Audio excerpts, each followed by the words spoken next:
안녕하세요. 여러분 한 주 동안 잘 지내셨어요? 제가 지난주에 올려드린 거 보셨죠? 그 혹시 참고하시라고 올려드린 거고요. 오늘은 되게 중요한 거 할 거예요. 사실은 이 부분이 제 전공 분야이기도 하고요. 제가 이걸로 박사학위를 받았거든요. 그리고 굉장히 중요한 문제 중에 하나가 여러분 비정규직이라는 얘기 많이 들어봤죠? 근데 거기에 문제가 많다는 얘기도 많이 들어봤잖아요. 그럼 비정규직이 뭘까? 한번 생각해 본 적 있어요?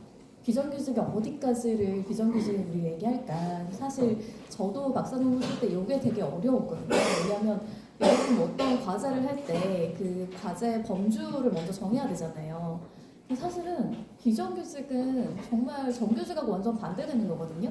우리가 정규직이라고 하면 정년이 보장되고 일정한 그 소정근로 시간 우리 배웠잖아요. 그 소정근로 시간 전부 다 일하고 이런 부분인데 비정규직은 일단 좀 독특한 것들이 있어요. 예를 들어서 우리가 지금 많이 아시는 배달 어플이나 이렇게 기사분들도 많이 계시고 특수관계 특수고용 근로자라는 분들도 많이 계시잖아요. 근데 거기까지 가면 일단 너무 범주가 넓어요. 그래서 우리가 비정규직에 대한 어떤 확정을 짓기가 되게 어렵거든요. 그래서 우리가 지금 배울 거는 딱 법률에 있는 거. 법률이 비정규직이라고 명확히 하고 있는 거 몇 가지를 먼저 보고 그 이후에 나중에 여러분 노동법 좀 관심이 있거나 아니면 실무를 하게 되면 그때 조금 더 배우면 좋을 것 같아요. 세 가지인데 하나는 단시간 근로자예요. 우리 아르바이트 할 때 소정 근로 시간이 좀 적은 분들 있잖아요. 그런 분들에 관해서 이제 법률이 규정하고 있고 두 번째가 기간제. 원래는 우리가 정규직이면 정년까지 일하는 분들이잖아요. 근데 그게 아니라 기간에 정함이 있는 근로를 하시는 분들 일단 말씀드릴 거고 세 번째 우리 한번 살짝 언급은 했어요. 제가 수업 시간에. 그게 뭐냐면 파견 근로자. 네, 우리가 그 근로계약 체결한 분들하고 보통은 근로를 제공하잖아요. 근데 파견 근로자는 다른 사용사업자한테 근로를 제공하니까 그런 차이가 있다라는 걸 일단 말씀을 드리고 그 세 가지를 위주로 배울 거예요. 근데 그러면 왜 문제냐 비정규직이 그리고 그럼 해결 방안은 뭐가 있냐 언제부터 문제가 됐냐 그런 부분들을 먼저 한번 살펴보려고 하는데요. 자 보시면 이게 굉장히 옛날 기사잖아요. 2012년. 굉장히 좀 오래됐죠. 근데 이때부터 벌써 369 이런 얘기가 나오면서 고용의 질이 굉장히 악화됐다라는 얘기가 나오기 시작했어요. 그러니까 이제 여러분 아마 안 태어나셨을 텐데 태어나지 않으셨을 것 같아요. 그 IMF라고 제가 말씀드렸잖아요. IMF 때는 정말 우리나라가 많이 어려웠거든요. 그러다 보니까 우리 지난번에 징계해고 배웠잖아요. 되게 해고 어렵지 않아요? 해고 절차도 되게 어렵고 근데 이제 해외에서는 그런 고용에 관한 어떤 유연화가 필요하다고 얘기를 한 거예요. 그때부터 이제 파견 근로라든지 단시간 근로라든지 기간제 근로 이런 얘기가 되게 많이 나왔고 이제 어쩔 수 없이 그런 구제금융이나 이런 것들이 필요하다 보니까 그런 거에 이제 맞출 수밖에 없었어요. 그래가지고 이렇게 비정규직이 많이 생기기 시작했거든요. 그러니까 보시면 실업자 30만 명, 자영업자 600만 명, 비정규직 900만 명. 이거 굉장한 숫자거든요. 옛날에 우리나라는 어쨌든 어른들이 이제 회사에 들어가게 되면 웬만하면 그 회사에 좀 뼈를 묻는다 이런 표현 많이 하잖아요. 그래서 쉽게 이직하거나 그런 것들 이렇게 자유롭게 하기보다는 그 회사에 오래 다닐 수 있다. 내가 정년까지 잘 다니고 마칠 수 있다. 이런 의식들이 좀 있었는데 IMF 이후부터는 그게 좀 어려웠던 거예요. 그래가지고 이런 문제가 생겨나기 시작했고 그 다음에 보시면 300인 이상 기업의 41%가 사내 하도급을 활용하고 있다라는 거예요.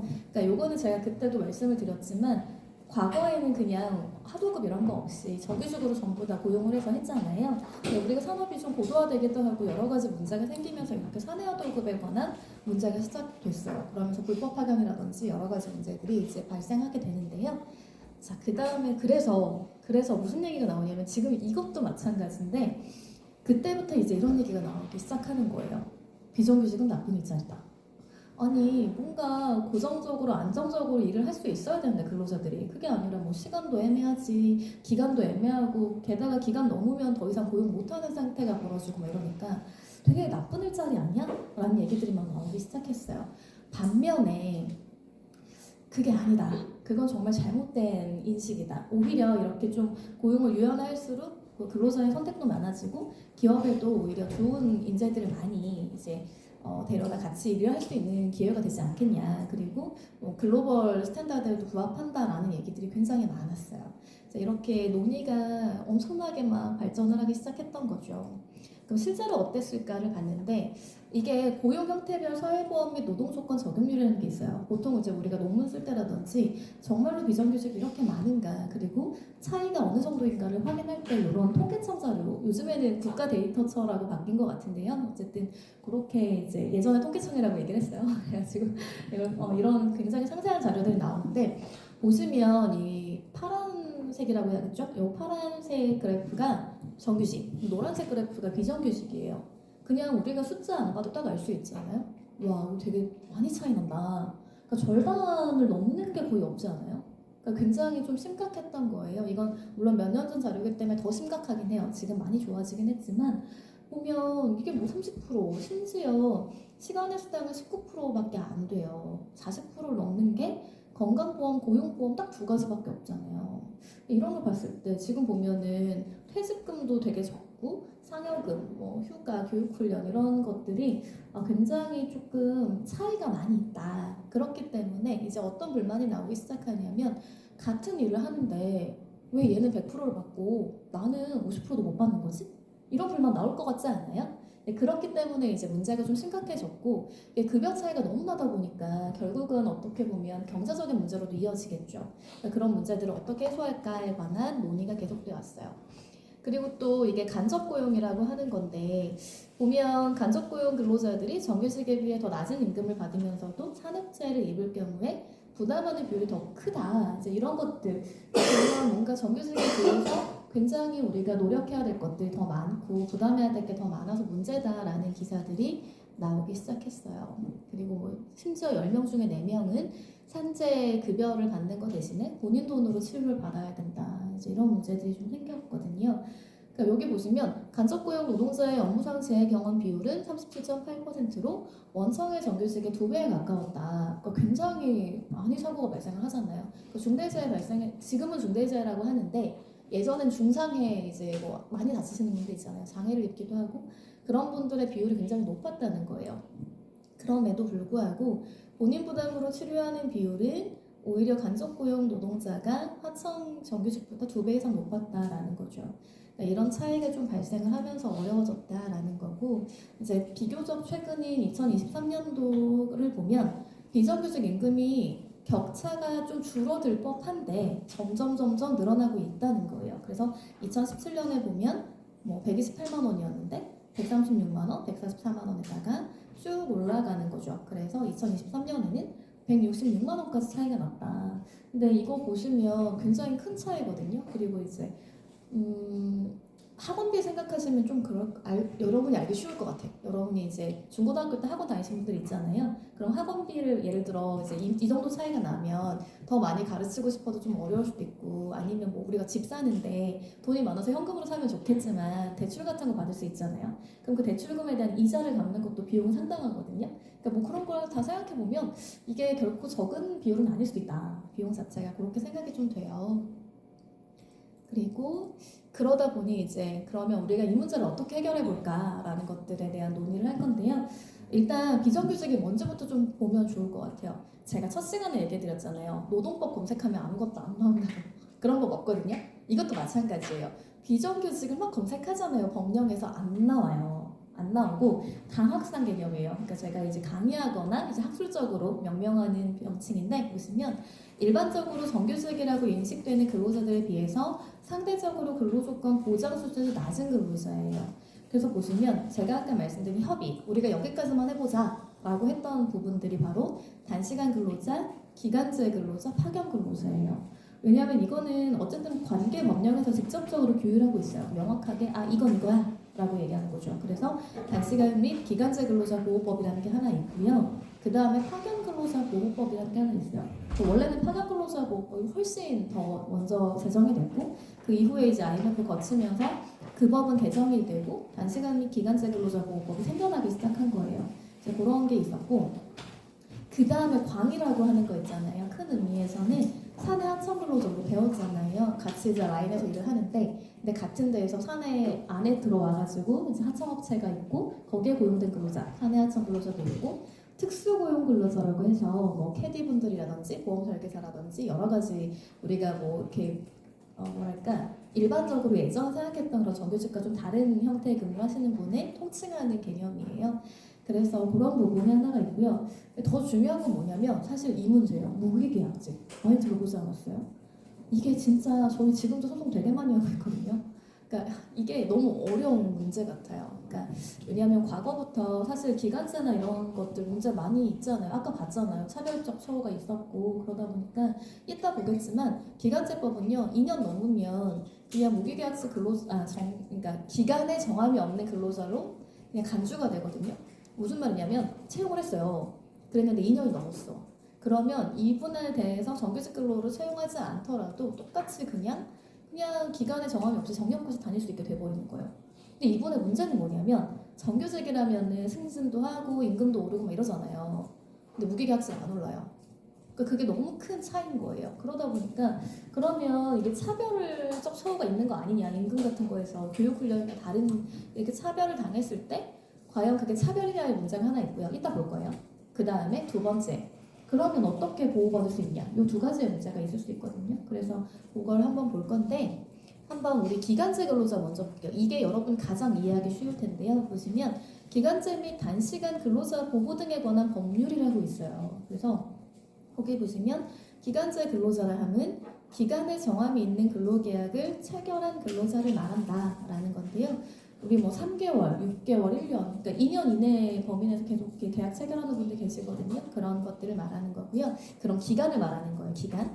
그리고 기간을 정한 사유, 그러니까 왜 기간제를 할 수밖에 없었는지, 아니면 기간이 뭐 하루냐, 뭐 3일이냐, 뭐 3개월이냐, 6개월이냐 이런 거, 기간의 장단, 명칭도 되게 다양해요. 보시면 계약직이라는 용어를 가장 많이 쓰긴 하는데 촉탁직 이건 뭐냐면 정년이 되셨잖아요. 여러분 혹시 뭐 아시는 분이나 주변에 계실 수도 있고 부모님이실 수도 있는데요. 정년이 넘으셨어요. 정년이 넘었는데 이제 그분이 좀 너무 일을 잘하시는 거예요. 그래서 회사에서는 약간 이분을 조금 더 같이 일하고 싶은 거죠. 정년이 지났기 때문에 일반직으로는 채용을 더 하기가 어렵고 기간제로 채용하는 거예요. 그걸 보통 촉탁직이라고 하고요.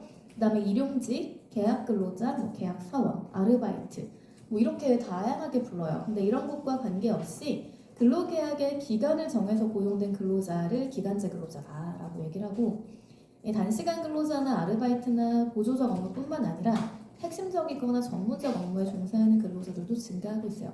특히 저희 같은 전문직 되게 많거든요. 그러니까 변호사들이 은근히 이제 이런 계약직이 많은데 사실 저희 같은 경우는 어떻게 보면 라이센스가 있기 때문에 실은 막 어디 얽매이는 게 많진 않아요. 그러니까 물론 내가 열심히 어떤 회사에 가가지고 충실하게 일하는 거 너무 중요한데 이제 어떻게 보면 자기 사업을 하고 싶은 사람 되게 많단 말이에요. 그래서 좋은 곳에서 이렇게 몇 년간 일을 열심히 하고 그리고 자기가 개업하겠다 내지는 다른 데로 옮기겠다 이런 분들 생각보다 많거든요.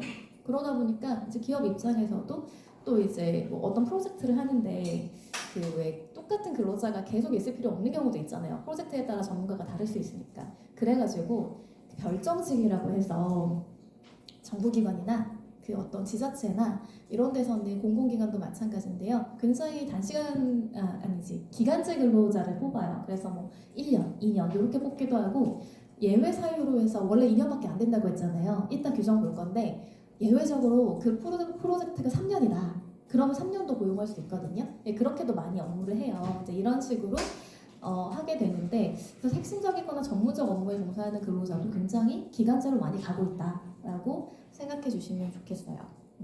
그리고 또 이런 경우도 있어요. 이제 육아에 요즘 전념하시는 분들 꽤 있으시잖아요. 예전엔 여자분들만 그러셨는데 최근엔 남자분들도 꽤 많아요. 그래서 이제 저희 변호사들 중에도 아이를 진짜 현실적으로 봐야 되잖아요. 근데 아무도 봐줄 사람이 없고 다른 사람께 부탁드리기도 조금 내가 진짜 키우고 싶다 이런 분들 있잖아요.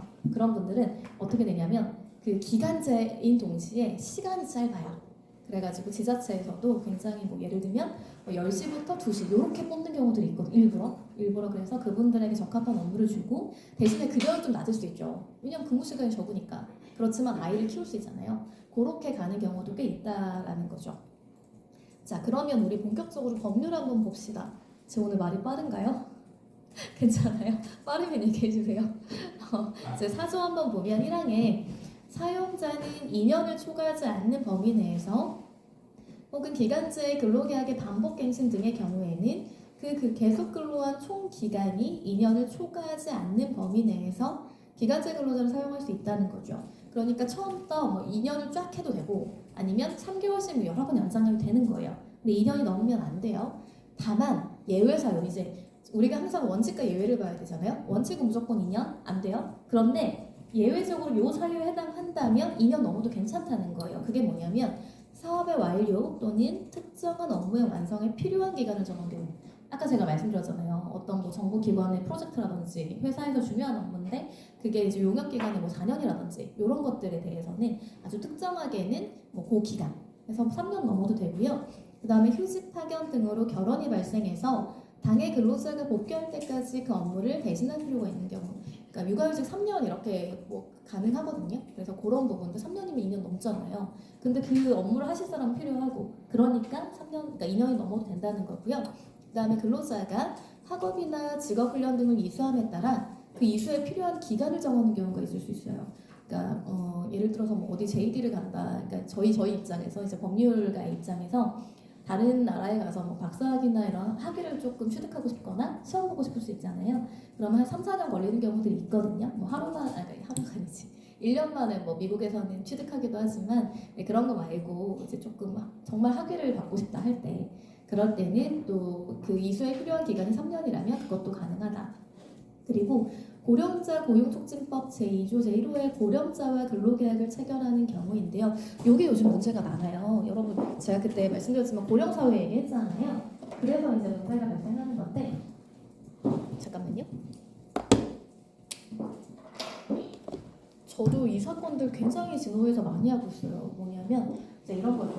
어떤 분이 만약에 어떤 회사에서 정년이 60세예요. 네, 사실은 여러분 지금 생각해보면 저희 부모님은 이미 넘으셨거든요. 근데 여러분 부모님 생각해보시면 60세 넘으셨다고 해도 뭐안 넘으셨을 가능성도 매우 높을 것 같긴 한데 넘으셨다고 해도 어때요? 지금 일 못하실 것 같아요? 아니죠.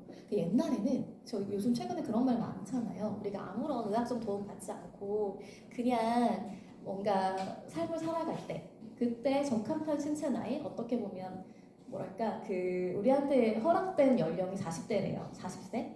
그래서 저도 좀 느꼈거든요. 제가 그래도 나름대로 여러분 나이 때는 몸이 약하긴 해도 막 운동도 하고 좀 괜찮았어요. 근데 정말 딱 그 40이 넘어가는 그 언저리에서 몸이 굉장히 안 좋았거든요. 근데 저만 그런 게 아니라 대부분 다 그런 경험을 한 번씩 하신대요.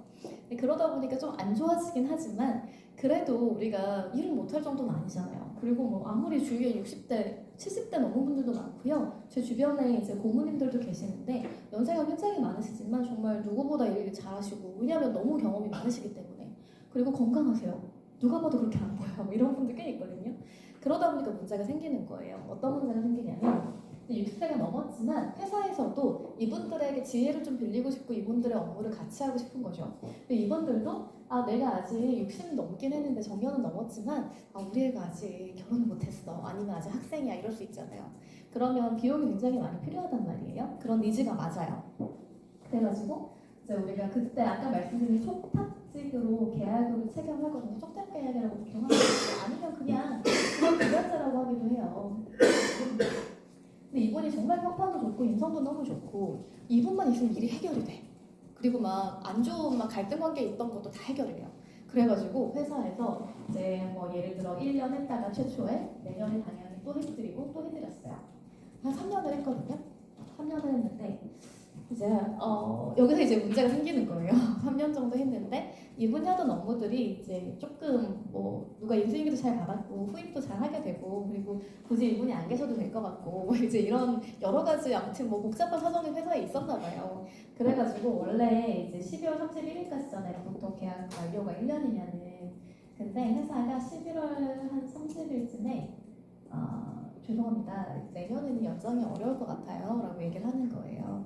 그래가지고 나는 당연히 내년에도 예를 들면 뭐 이게 2026년이라고 해봅시다. 아직 오진 않았지만 근데 이제 2027년에도 1월 1일에도 계속 근무할 거라고 생각했는데 내가 뭐 나이가 그렇게 많은 것도 아니고 지금 일 잘했는데 성과도 되게 좋은데 갑자기 회사가 나한테 일을 안 시켜요. 이제 이때 문제거든요.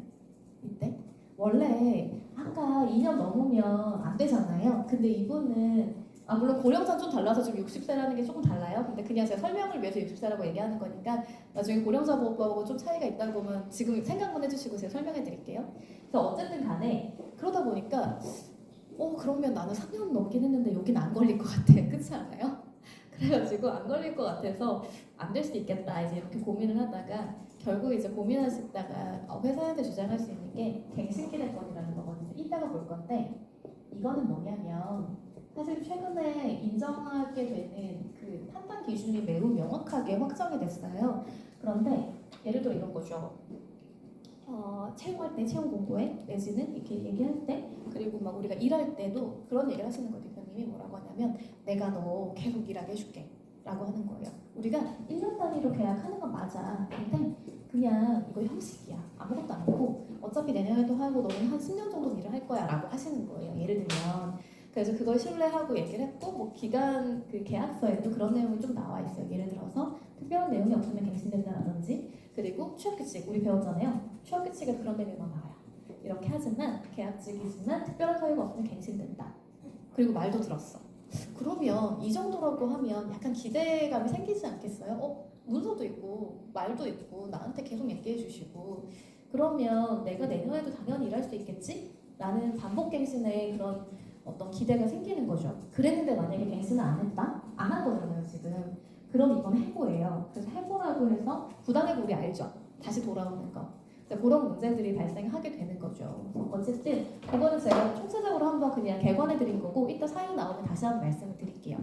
자, 그래서 어쨌든 고령자와 근로계약 체결하는 경우도 예외다. 그리고 5번째로는 전문적 지식이나 기술의 활용이 필요한 경우와 정부의 복지정책, 실업대책 등에 따라 일자리를 제공하는 경우 뭐 이렇게 여러 가지 사유들이 있겠죠.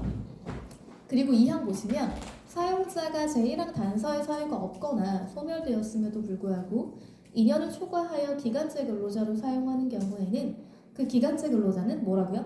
기간에 정함이 없는 근로계약을 체결한 근로자로 본다. 간주 규정이에요. 간주. 아시겠죠? 예전에는 뭐 이렇게 체결해야 된다라는 의무 규정이 있었는데 지금 본다예요. 완전히 바뀌었거든요. 개정돼서. 그러니까 그걸 조금 보시면 좋을 것 같고요. 자, 그러면 우리 판결 한번 볼게요. 이 2014년 이제 막 그 법이 제정되고 나서 얼마 안 됐을 때 판례였거든요. 보시면 매우 중요했는데 근로자가 2년 이상을 기간제로 근무했더라도 단시간 근로자로 일한 기간을 제외하면 2년이 미달되는 경우에는 무기계약직 근로자로 의제되지 않는다는 거예요. 이거 좀 신기하죠? 이거 무슨 말이냐면 예를 들어 볼게요.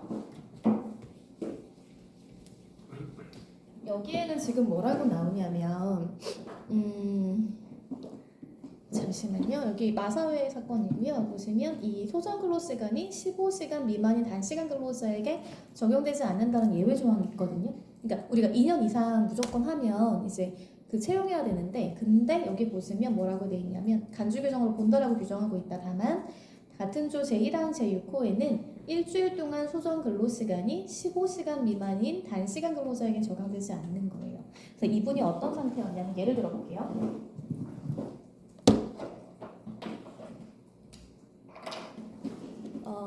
예를 들어서 2023년이라고 해봅시다. 2023년 이분이 1월 1일은 안 되지.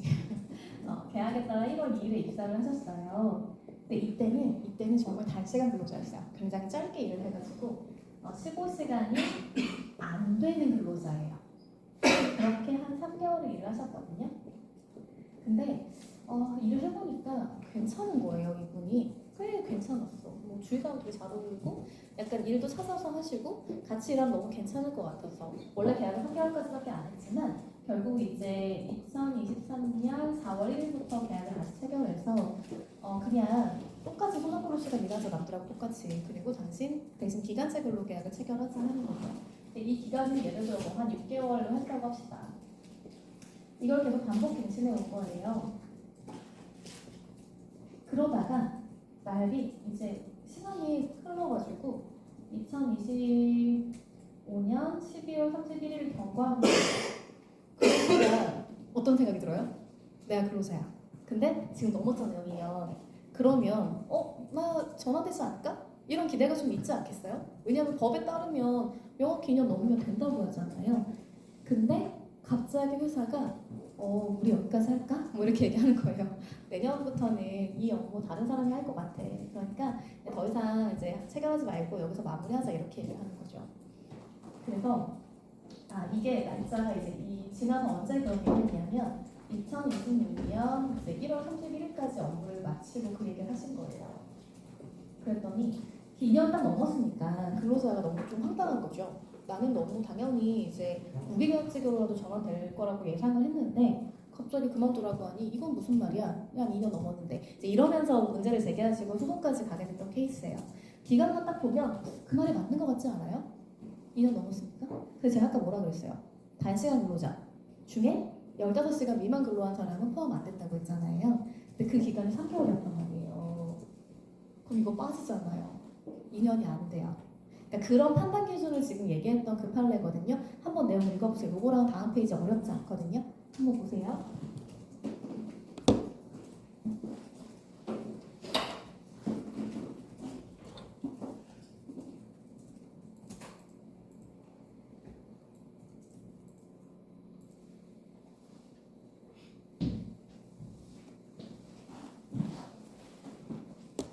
자, 앞부분은 보셨을 거고 14페이지 한번 봅시다. 그러면 이분이 2008년 8월부터 2009년 2월까지는 주말에만 근무하는 기간제 근로자, 그러니까 초단시간 근로자였겠죠? 그러다 그 이후부터는 상근 계약직으로 근무하다가 이제 해고가 되신 거예요. 그러니까 딱 보니까는 이거 진짜 나 2년 넘었다 이렇게 되는 건데, 그런데 이제 그 1심에서는 해고 자체가 무효다. 왜냐하면 이미 무기계약직이기 때문에 해고할 수 없다라고, 그러니까 해고가 부당하다, 뭐 여러 가지 절차나 사유나 양정을 지키지 않았기 때문에 그렇게 얘기를 했거든요. 그런데 항소심이 단시간 근로자로서 2년을 근무한 후 단 하루라도 기간제 근로자로서 근무하면 갑자기 단시간 근로자로서의 근무가 기간제 근로로 의제되어서 기간제 보호법에서 법정 예외 사유를 규정한 취지가 몰각된다라고 하는 거죠. 사실 그럴 것 같아요. 왜냐면 조금 이분 입장에서 너무 안타깝긴 한데 우리가 원칙 있고 예외가 있잖아요. 그래서 아까 보시면 여기 여기가 아니고 그 뒤에 이제 다른 시행령이나 이런 거에 나오는데 15시간 미만 근로자는 포함이 안 된다는 내용이 나와 있거든요. 근데 만약에 그거를 어기고 그냥 예를 들어 이렇게 해서 전체 기간이 2년이 넘었네? 라고 해버리면 그 법을 규정한 취지가 전혀 뭐랄까 그러니까 몰각되는 그런 문제가 발생하기 때문에 안 된다라고 항소심이 났고요. 대법원도 똑같이 봤어요.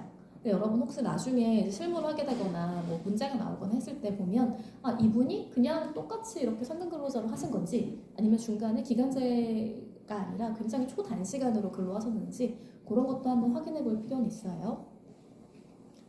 자, 15페이지 한번 볼까요? 그 다음에 기간제 근로자를 그러면 과연 사용 사유에 대한 제한이 있느냐의 문제거든요. 우리 뒤에 볼 건데 파견 근로는요 제한이 있어요. 그래서 아무나 다 모든 업종 다 파견하면 안 돼요. 그러니까 불법 파견 문제가 나오는 거거든요. 그런데 기간제 근로는 상관없어요. 모든 업종이 다 가능해요. 그러다 보니까 이런 문제가 발생하는 게 뭐냐면 사용 사유에 대한 어떤 제한이 없으니까 모든 업종이 다 하는 거 아니야? 이러면서 비정규직에 대한 예외적인 고유 형태로서 일정하게 사용 사유를 제한해야 된다라는 견해가 생기기 시작하는 거죠. 근데 이제 이게 사용기간 제한의 문제가 양측이 다 다른데 현재는 아까 봤듯이 2년 이상 사용할 수 없다라고 나오잖아요.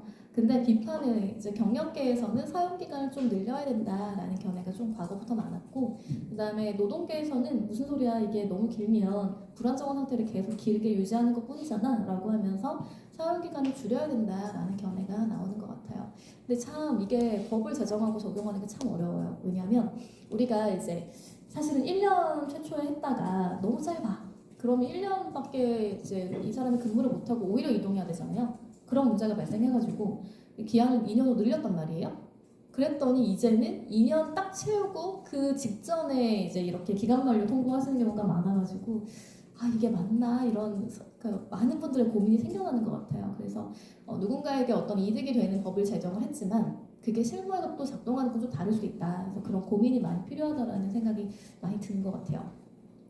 그리고 그 다음에 보시면 기간제 근로자가 사용기간 초과했을 때 아까 봤잖아요. 우리 4조 2항에서 무기계약직으로 간주한다라는 건데 이 간주의 의미가 뭐냐라는 것도 진짜 논란이 많았어요. 왜냐하면 일반적으로 기간의 정함이 없는 근로계약을 체결한 근로자를 정규직이라고 보통 막 얘기를 했거든요, 과거에. 지금 여러분도 그렇게 생각할 수도 있어요. 무기계약서 정규직하고 뭐가 달라? 그냥 정규직이지? 완전 달라요, 완전. 보시면 기간제법은 기간제 근로자의 무기계약 간주 시의 근로조건에 관해 아무 규정을 두고 있지 않거든요. 그러니까 이런 거예요. 아까 우리 쉽게 생각해 봅시다.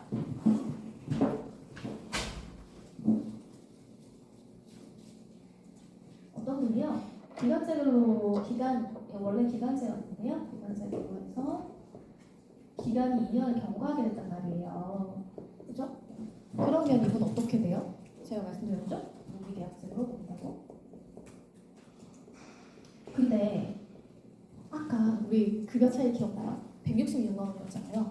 그래가지고 원래 이제 예를 들어 기간제가 200만 원 받다. 물론 지금하고 좀 다를 텐데 너무 작다. 제가 그냥 최저임금 문제도 있고 하니까 조금 높여서 한 300만 원을 해봅시다. 기간제 근로자가. 근데 같은 일을 하는데 정규직 근로자는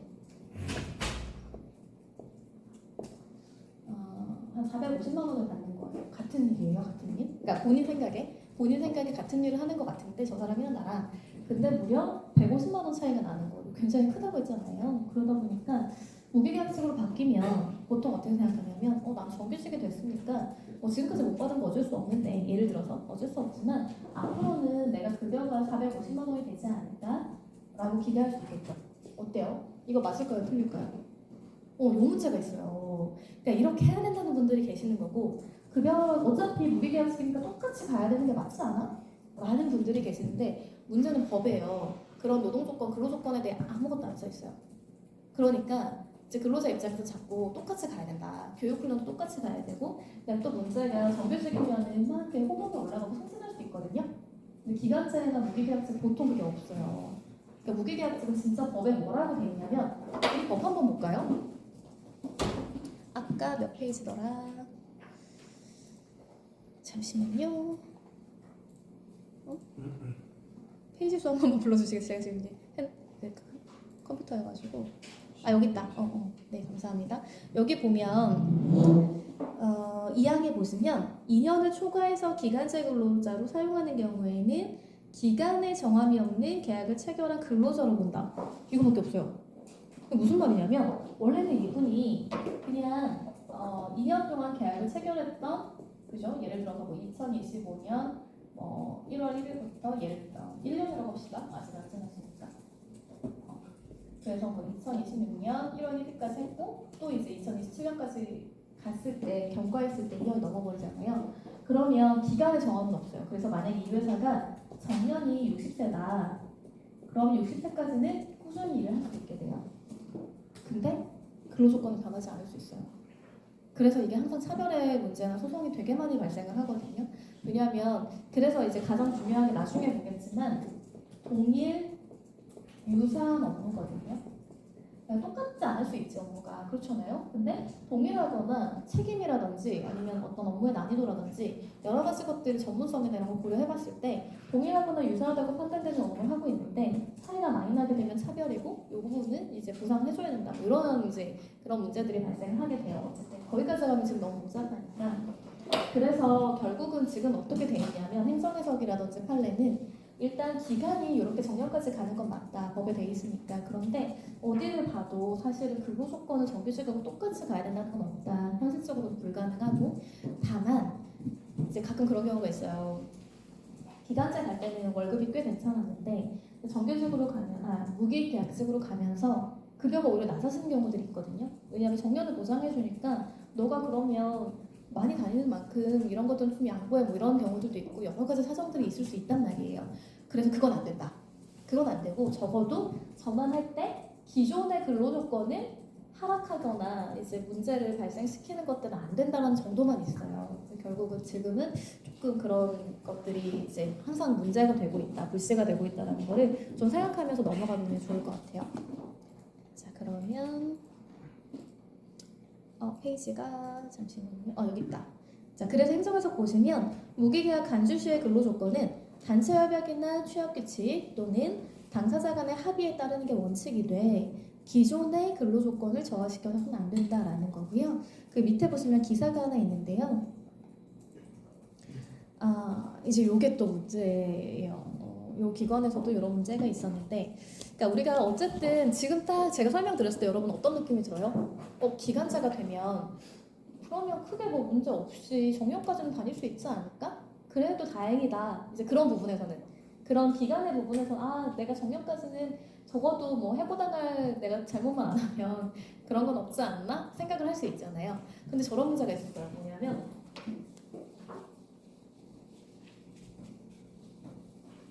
이게 무기계약직의 지금 규정이잖아요. 규정에 뭐라고 돼 있냐면 이제 이 정부가 과거에 비정규직의 정규직화를 좀 추진을 했어요. 실제로도 굉장히 많은 기관이나 공공기관, 뭐 정부기관들에서 많이 변경이 됐거든요. 보통 무기계약직이 됐는데, 근데 문제가 뭐냐면 여기 무기 두 번째 줄 볼까요? 무기계약직 관리 규정이라고 따로 있어요. 취업 규칙을 따로 만들었단 말이에요. 이분들이 많으시니까. 근데 여기 보니까 퇴사 사유에 뭐라고 돼 있냐면 5년 내 2차례 근무 평정 최하 등급이 불량, 담당 사업 소멸, 이 두 가지가 있잖아요. 그러니까 어쨌든 요거에다가 추가로 또 정원 조정이나 예산 조정 이렇게 돼 있어요. 그래서 예를 들어 뭐 다른 정규직 직원을 뽑아야 했기 때문에 정원 조정하는 의미에서 계약 종료 통보를 할 수밖에 없었다라는 거예요. 그러면 이거는 고용이 불안한 거 아닌가요? 일단 정년까지는 무조건 된다고 생각을 했는데 규정이 저렇게 돼 있고, 그래서 저 이유 때문에 저분들이 이제 그만둘 수밖에 없다라고 하면 과연 기간에 정함이 없는 근로자가 맞는가라는 문제가 많이 발생했고요. 실제로 당시에는 그런 것 때문에 소송도 되게 많이 제기됐던 케이스들이 있었어요. 여기 18페이지 한번 보시면 뭐라고 했냐면 이제 이 기능직인 운전직을 정규직으로 뽑아야 하는데 당시에 정부가 정규직 자리를 주지 않는 경우도 있었거든요. 예산이나 여러 가지 문제, 그리고 기간제 근로자를 웬만하면은 무기계약직 전환해서 같이 해보자, 이제 그런 얘기가 많았기 때문에 정규직 자리가 생기면서 불가피하게 기존 무기계약직 직원에게 계약 만료 통보를 하게 됐다라는 거죠. 근데 이게 좀 아무튼 여러 가지 분쟁을 여러분이 지금 느끼고 있죠. 무슨 문제가 발생하겠다. 일단 부당해고에 관한 문제도 발생할 수 있고 여러 가지로 저 규정에 대한 효력의 유무라든지 많은 문제가 발생하겠죠. 또 그렇게 정말로 소송이 많았다라고 이제 생각해 주시면 좋겠고요. 그 다음 문제가 이거예요. 사실 아까 말씀드린 그거예요. 갱신기대권. 요거가 정말 핵심 중에 핵심인데, 왜냐하면 기간제 근로자하고 무기계약직 근로자라든지 여러 가지 문제가 발생하고, 무기계약직은요 정규직 전환 기대권이라고 얘기를 해요. 그래서 2년 넘어가지고 예를 들어서 내가 무기계약직이 됐는데 회사가 정규직 전환시켜준다고 했다. 그럴 때 이제 기대권 뭐 이런 건데요. 한번 보시면 그 기간의 정함이 형식에 불과한 경우, 왜 우리 옛날에 기간제 근로자 처음 기억나요? 했을 때 학원 강사 케이스. 그래서 막 제가 종합학원 그 재수학원 강사분들 할 때 2월부터 11월까지 계속 근무하고 한두 달 정도 이제 텀 두고 다시 계약하고 반복 갱신했던 그 케이스 있잖아요. 그렇게 누가 봐도 계속 이분은 근무하시는 거예요. 계속 근무를 하고 내년에도 웬만하면 해요. 그런데 어쨌든 뭐 갑자기 계약 종료 통보했을 때 갱신기대권이 있냐라는 거고요.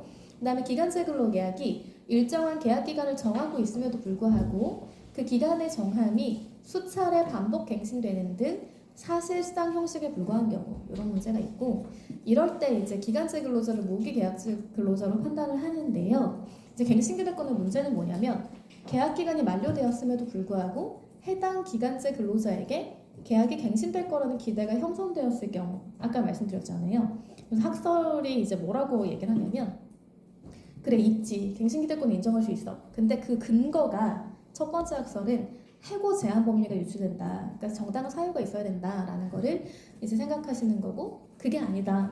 갱신 거절이면 그냥 부당해고지. 또 세 번째는 불법행위다. 뭐 이렇게 좀 견해가 나눠지고 있어요. 한번 20페이지 보시면 판례가 뭐라고 하는지 봅시다. 기간을 정하여 근로계약을 체결한 근로자의 경우에 기간이 만료됨으로써 근로자로서 신분관계는 당연히 종료되고, 근로계약을 갱신하지 못하면 갱신 거절의 의사표시가 없어도 당연 퇴직되는 것이 원칙이다. 그래서 우리 그때 제가 한번 말씀드렸는데 해고에서 기억 한번 더듬어볼게요. 우리가 근로계약 기간 만료에 대해서는 사실 사직이 있고요. 근로자의 사유겠죠? 그죠? 그 다음에 해고가 있고요. 이건 사유자가 일방적으로 하는 거고, 그 다음에 당연퇴직이 있다고 했잖아요. 당연퇴직은 둘 중 누구의 잘못도 아니지만 그냥 그 사유가 발생하면 객관적으로 끝나는 거예요. 그래서 첫 번째, 기억나죠? 안 나시면 지금부터 기억해 보시면 돼요. 정년, 그죠? 정년 노래했을 때 또 뭐 있었어요? 맞아요. 사망. 마지막이 그것도 있어요. 그것도 있는데 지금 가장 중요한 게 근로계약 기간 만료. 근로계약 기간 만료로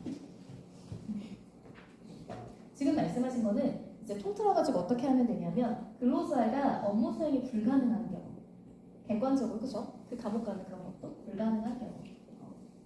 그래서 이 근로계약 만료는요, 이제 엊그제도 오셨어요. 어떤 분이 오셔가지고 근로계약 기간이 만료됐는데 자기에 대해서 그냥 통보를 했기 때문에 해고한다, 나오지 말라고 했기 때문에 해고다, 이제 이렇게 말씀하셨는데 누가 봐도 이제 갱신기득권이 없었어요. 그러면 그냥 끝난 거예요. 근데 조금 아쉬운 건 뭐냐면 근로계약 기간 만료고 사실 근로자도 알고 있을 거예요. 그렇지만 사장님이 한 번 더 해줄 거란 기대를 할 수도 있잖아요.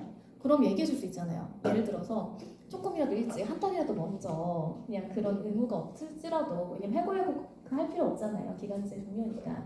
그렇지만 이분이 일을 구할 기간을 줄 수 있잖아요. 한 달 전이라도 적어도 통보해가지고 우리 이제 뭐 기간이 끝났으니까 더 이상 연장은 어렵겠다, 뭐 이렇게 얘기해주면 좋은데 그냥 하루 전날 막 이렇게 얘기하시는 거예요.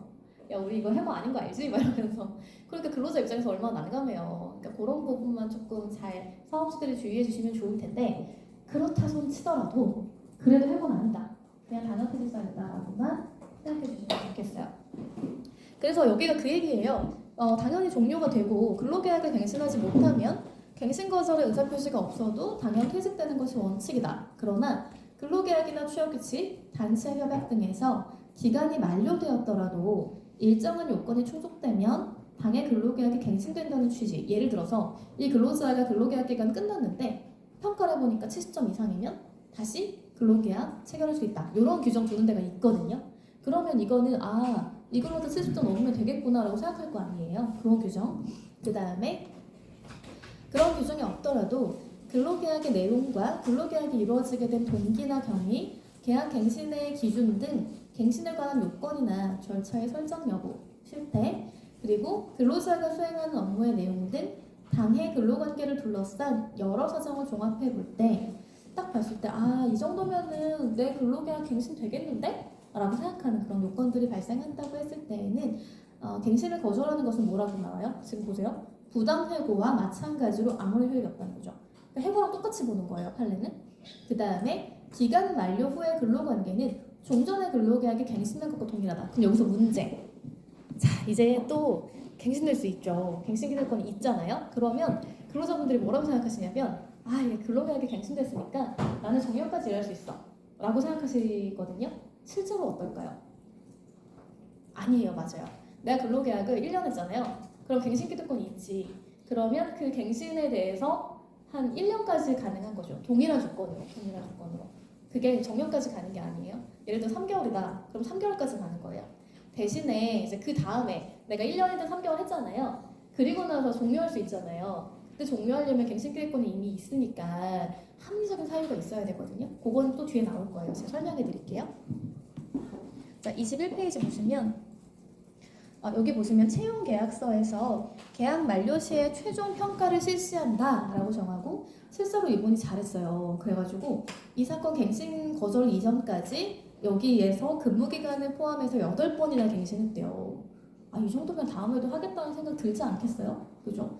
그 다음에 갱신 거절 직전에 원고와 참가인이 체결했던 근로계약 당시에 시행 중이던 정규직 직원 운영 세치 근무실적 평가에 관해서 정하면서 최종 평점이 75점 이상일 때 또 연장할 수 있다는 거죠. 그리고 특별한 사유가 없는 한 계약기간이 1년 단위로 계속 연장된 것으로 간주한다. 굉장히 크지 않아요? 간주한다는 것까지 이렇게 써져 있으면 이거는 그냥 계속 웬만하면 이 사람 일을 시키겠다는 의도인 거잖아요. 그래가지고 이 정도가 되면 당연히 갱신계획권이 있다라는 판례가 계속되고 있어요. 자, 요거 보시면 판단 요소가 꽤 많긴 해요. 근데 우리가 시험 볼 때는 이렇게 쓸 필요 없어요. 없고 아까 판례 나온 거 봤잖아요. 그래서 갱신을 뭐 예를 들어 서류에 있다거나 뭐 말을 많이 들었다거나 그거를 판례가 방금 풀어놨잖아요. 그 정도 알면 되고 요거는 그냥 참고 자료로 이 정도 있으면 이걸 다 보는구나 법원이. 그래서 뭐 근로계약 체결 시의 사정이나 뭐 유기성, 그다음에 사용자가 계약할 때 뭐 계속 일할 수 있어, 뭐 이렇게 얘기했는지 여부, 그리고 계약 체결, 갱신 시의 문서 교부 등의 요구, 그리고 업무의 객관적인 내용, 이것도 되게 중요한데요. 누가 봐도 예를 들어 그 농번기, 농한기 아시죠? 여러분 혹시 농사 좀 낯설 수도 있는데 농번기 때 굉장히 바쁘니까 그때만 잠깐 사람 많이 채용할 수 있잖아요. 그러니까 농한기 때는 필요 없잖아요. 이렇게 어떻게 보면 계절적이고 일시적인 업무라고 하면 갱신이 여름, 가을까지 열심히 하고 겨울에 될까요? 안 될까요? 일반적으로. 그쵸, 안 되잖아요. 전혀. 그러니까 그런 게 중요하다는 거예요. 한번 보시면 그 다음에 계약사의 지위나 업무의 성격, 당사자의 주관적 태양, 그리고 임금에 있어서 정기 승급이나 근속 가산의 여부, 뭐 갱신 절차나 횟수. 사실 절차나 횟수가 매우 중요하고, 그리고 더 중요한 게 뭐냐면 다른 형태 지위 근로자의 갱신 상황이에요. 근데 예를 들어서 제가 진호에서 진짜 많이 확인하는 것 중에 하나가 뭐냐면 그 어떤 사업이 있었는데 왜 지난번 제가 말씀드렸나? 그 진호에 왔던 케이스 중에 갑자기 그 용어가 생각이 안 나요. 택배 상하차. 터미널이라고 하는데요. 예를 들면 택배 업무 하실 때 그 약간 그 택배 관련해서 이제 오고 가는 그 되게 중요한 물류 창고 같은 분들에서 이제 일하시는 분들도 계시고요. 어쨌든 그 터미널에 일하시는 분들이 있는데 여기가 업무가 어려워요. 솔직히 그 상하차가 왜 저도 이제 경험해보진 못했지만 안 해도 알 것 같아. 그러니까 우리가 작은 것도 시키지만 큰 것도 많이 시키잖아요. 그리고 이게 작더라도 이렇게 허리를 숙여가지고 끌어올려서 어디다 올리고 옮기고 이것도 굉장히 힘든 일이잖아요. 그러다 보니까 많이 일하시는 분들이 그렇게 많지 않대요. 단기에 막 일하고 이제 빠지시고 또 이제 못 견디고 나가시고 하는 분들이 있다 보니까 여기서는 조금 숙련된 일꾼들을 원하긴 해요. 다만 또 반대로 이 근로자가 언제 그만둘지 모르니까 계약을 체결하기 좀 불안한 거예요. 그래서 보통은 이제 일용 계약을 체결하거나 기간제 근로를 체결을 하거든요. 기간제 근로 계약을 이랬을 때 문제인데 이렇게 어쨌든 근로자는 뭐라고 주장하냐면 이 업무 자체가 상하차 업무는 사실은 터미널이 일상적인 업무 아니에요? 매일매일 하는 업무잖아요. 그러니까 업무의 성격을 봤을 때는 갱신기득권이 있는 거지 라고 얘기를 하는 거죠. 이건 상시적인 업무니까. 그런데 회사 입장에서는 그게 상시적인 업무라고 하더라도 이 근로계약의 성격상 이거는 그냥 기간제일 뿐이지 어떻게 보면 갱신기득권 인정할 수 없다라는 거예요. 굉장히 많이 다툼이 있거든요. 이 업무 택배 상하차 관련된 부분에서 이제 그런 식으로 업무 특성을 좀 본다라는 거고요. 그 다음에 중요한 게 뭐냐면 예를 들어 이제 그래서 보통 이분들이 어떻게 하냐면 일용 근로계약을 체결하거든요.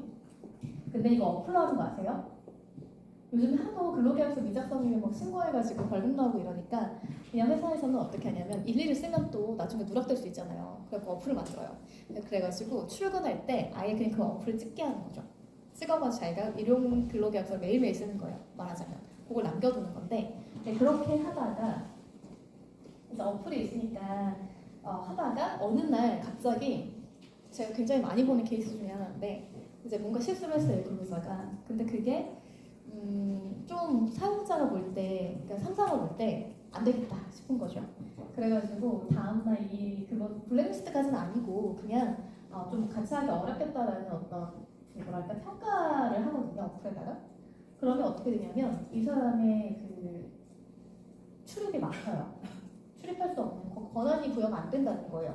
그러면 이 사람이 어쨌든 간에 이 터미널 안에 들어가서 이제 그 출근을 해야 일을 시작할 수가 있는데 아예 근로계약 자체가 막혀버리는 거예요. 그런 문제가 좀 생기기 시작하는데 그럼 이분이 뭐라고 하냐면 내가 비록 일용 계약을 매일매일 체결하긴 했지만 내가 매일매일 6개월씩 체결을 했어. 그런데 갑자기 내일부터 안 된다는 게 말이 돼? 이렇게 얘기하는 거죠. 이거 해고야 라고 생각할 수 있잖아요. 근데 사용자 입장에서는 무슨 소리야, 우리는 매일매일 근로계약 체결했는데 이거는 갱신기득권 없는 거지, 그냥 기간분으로 종료한 거야, 일용직 계약이야, 뭐 이렇게 얘기했을 때 여러 가지 상황들을 보거든요.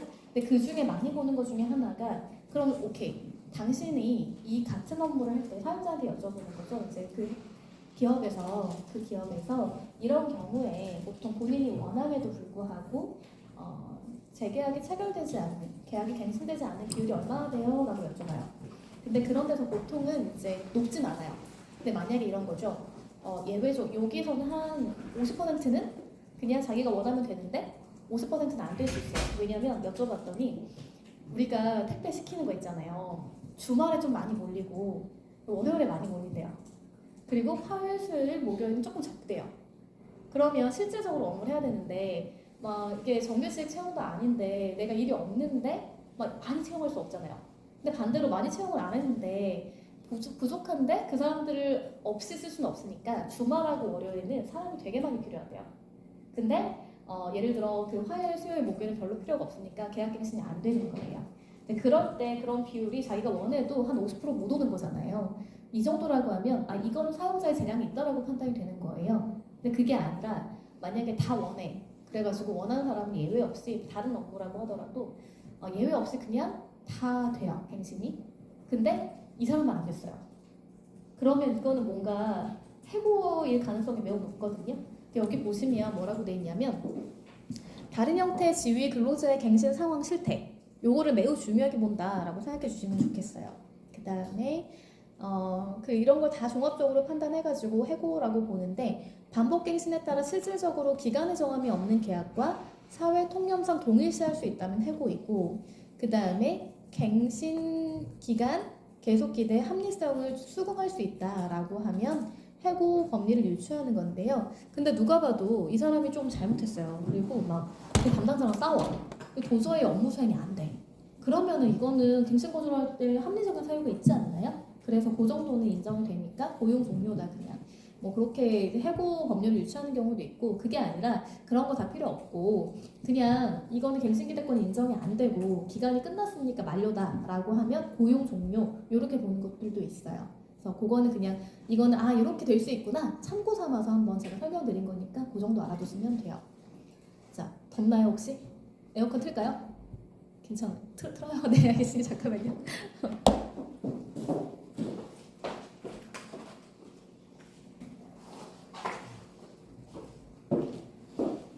지금 제가 강의하다 보니까 좀 더워서 힘들어하시는 분들 계시는 것 같아서 약간 더우면 졸리기도 하니까 추우면 얘기하세요. 제가 또 꺼드릴게요. 네. 자 그러면 이제 우리 기간제랑 아까 단시간 근로자 잠깐 봤잖아요. 이제 두 번째 테마인 파견 근로자를 볼 건데 얘는 한번 설명드리긴 했지만 다시 한번 볼게요. 법률이 달라요. 기간제랑 단시제는 아까 같은 데 있었는데 얘는 파견 근로자 보호 등에 관한 법률이라고 아예 별개의 법률이 있어요.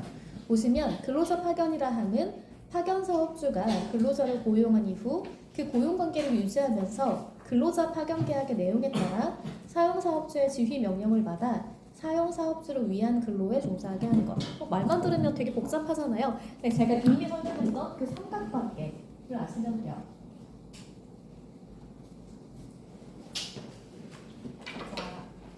자, 기억을 한번 되돌려봅시다. 아마 제가 한 3-4번 강의해서 요거는 기억하실 것 같은데 원래 우리가 근로계약을 체결하는 게 근로자가 있고요. 사용자가 있잖아요. 그러면 원칙적으로는 근로계약 체결하니까 사용자가 근로자에게 임금을 주고 근로제공은 당연히 근로자가 사용자한테 하겠죠. 이게 일반적인 근로 형태겠죠. 근데 파견은 달라요. 파견은 뭐냐면 근로자하고 사용자하고 계약을 체결한단 말이에요. 그죠? 여기까지 똑같아요. 근데 이 사용자 1하고 사용자 2 사이에 어떤 계약이 있었냐면 파견 계약이 있었어요. 보통 우리가 근로자 파견 계약이라고 하거든요. 이건 뭐냐면 내가 근로자를 채용할게. 그래서 당신 업무에다가 내가 채용한 근로자를 보낼게요. 그래서 이 근로자가 여기에서 일할 수 있도록 하겠습니다. 라는 계약이에요. 쉽게 말하면. 그러니까 계약은 근로계약은 여기서 체결됐어요. 그죠? 근로자랑 사용자 1이랑 얘가 파견 사업주 그리고 얘가 사용 사업주라고 했다고 했잖아요. 그러면 근로자는 근로자는 어디다 해야 돼요? 어디다 해야 돼요? 당연히 사용 사업자한테 하는 거죠. 임금은 이렇게 받아요. 그리고 근로자가 근로제공을 하고요. 그러면 업무 지시는 누가 할까요? 업무 지시는 누가 해요? 그렇죠. 사용 사업주가 하죠. 이렇게 업무 지시. 이게 일반적인 관계예요. 사실 그렇잖아요. 우리가 같이 가서 일을 하는 사용자가 나한테 업무 지시를 해야지 이 사용자가 하면 얼마나 불편해요. 나랑 매일 보는 사이도 아닌데.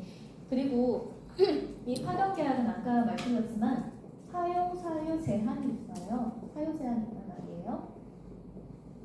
그러다 보니까 아무 업종이나 못 시켜요. 근데 문제는 이렇게 조금 하고 싶은 기업들이 있는데 조금 어떻게 보면 기업 입장에서 인사관리가 좀 수월하겠다 느껴질 수도 있잖아요. 근데 우리 기업은 이게 안 돼. 제조업이거든요. 건설업 이런 건 안 돼요. 그러다 보니까 결국에 이제 문제가 생기는데 보통 만약에 이걸 도급 계약이라고 하거든요. 만약에 파견 말고 그건 무슨 차이냐면 지금 파견 같은 경우는 근로제공하면 이게 사용사업주가 업무 지시할 수 있다고 했잖아요. 근데 도급은 아니에요. 되게 특이하게 도급 계약은요. 업무 지시 이게 지금 제가 도급 파란색으로 쓸게요. 업무 지시 하면 안 돼요. 하면 불법이거든요. 그래서 불법 파견에 문제가 생겨요. 요즘 이 소송 진짜 많아요. 최근에 나왔던 제가 지금 칼럼으로 썼던 그 강의도 했던 그런 사건들 되게 많이 있거든요. 그래서 이거 어떤 관계인지 한번 말씀을 드릴게요. 이따가. 근데 지금 여기까지 말씀드리면 여러분 굉장히 혼란스럽거든요. 지금 머릿속에 넣어둘 거는 일단 이것만 생각하세요. 계약을 체결했지 얘네 둘이. 근데 근로계약을 체결했지만 임금은 사용자 1이 주는 게 맞는데 근로제공은 사용자 2한테 하게 되는 거죠.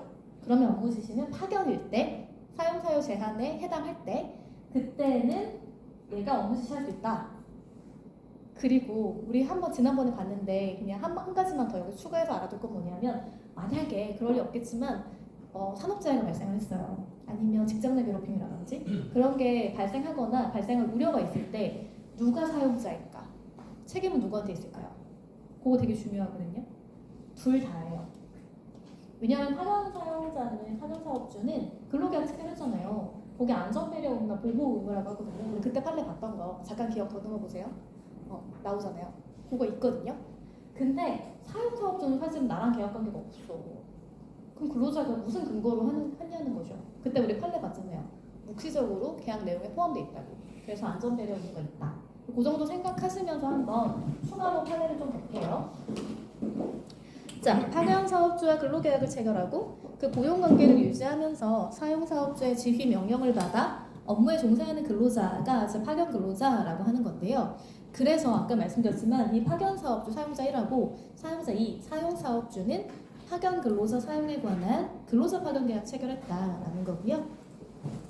자, 방금 설명드린 바로 그 표가 여기 나와 있죠. 요건 따로 설명 안 드려도 아시겠죠. 25페이지 한번 봅시다.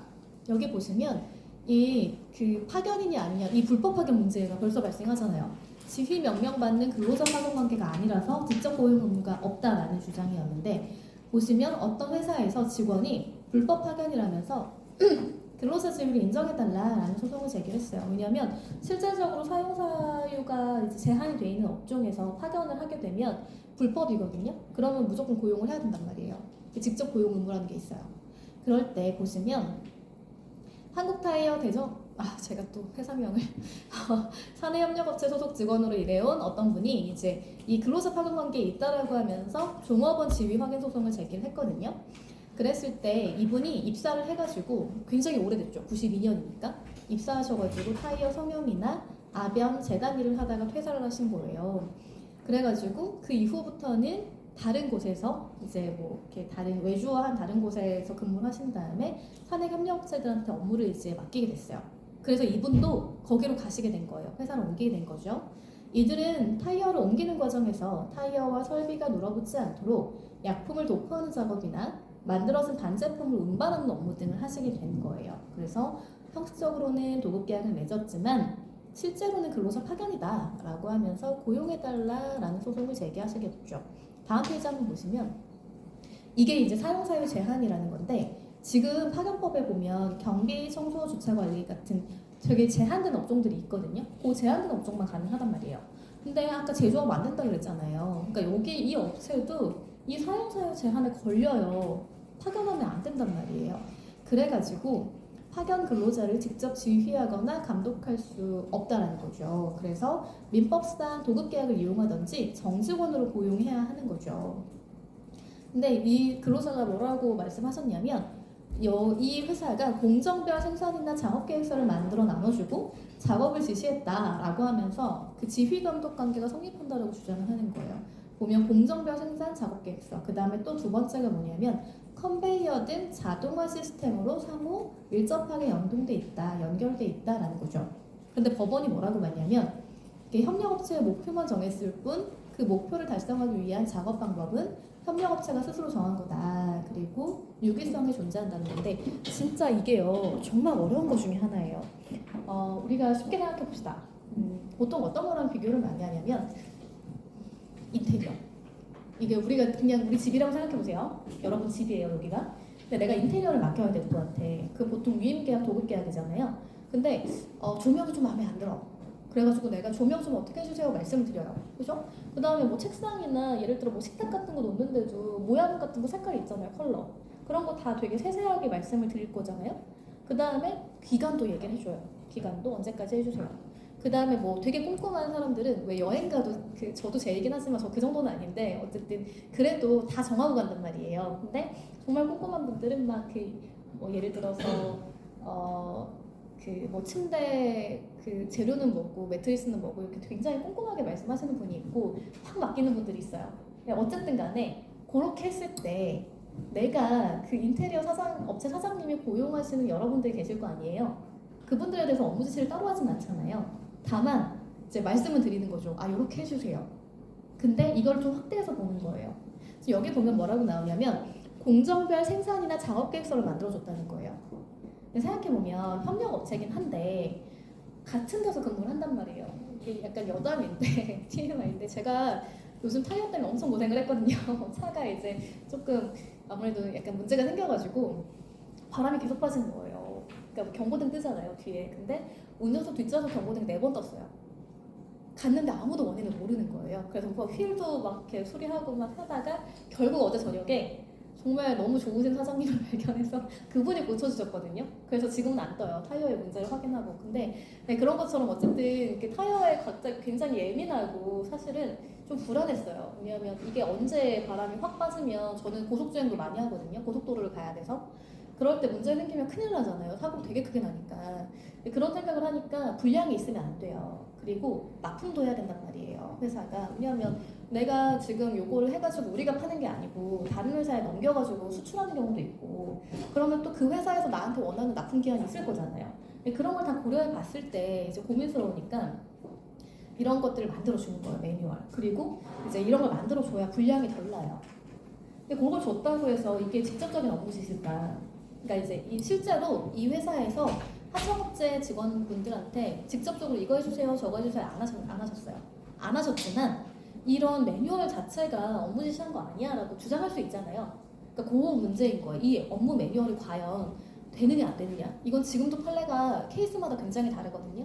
그 매뉴얼의 내용이라든지 성격이라든지. 그리고 최근에 인정됐던 이제 굉장히 중요한 회사 중에 하나가 불법하게 인정이 됐는데 그 회사는 매뉴얼도 있는데요. 이 매뉴얼을 토대로 해가지고 성과 평가를 해요.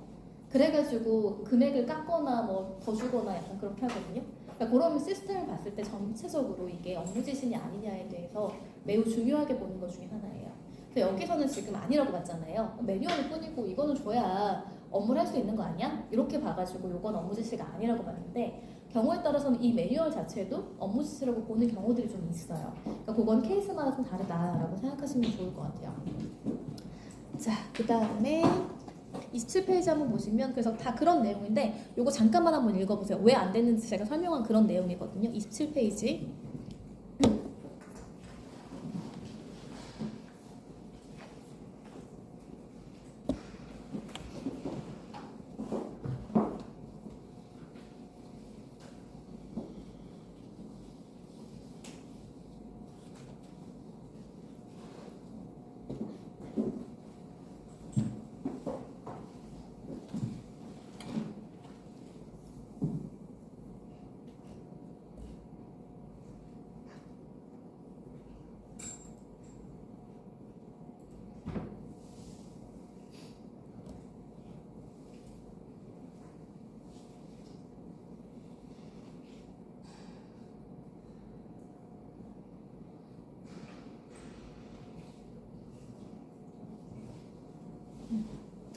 27페이지에서 중요한 게 뭘 것 같아요?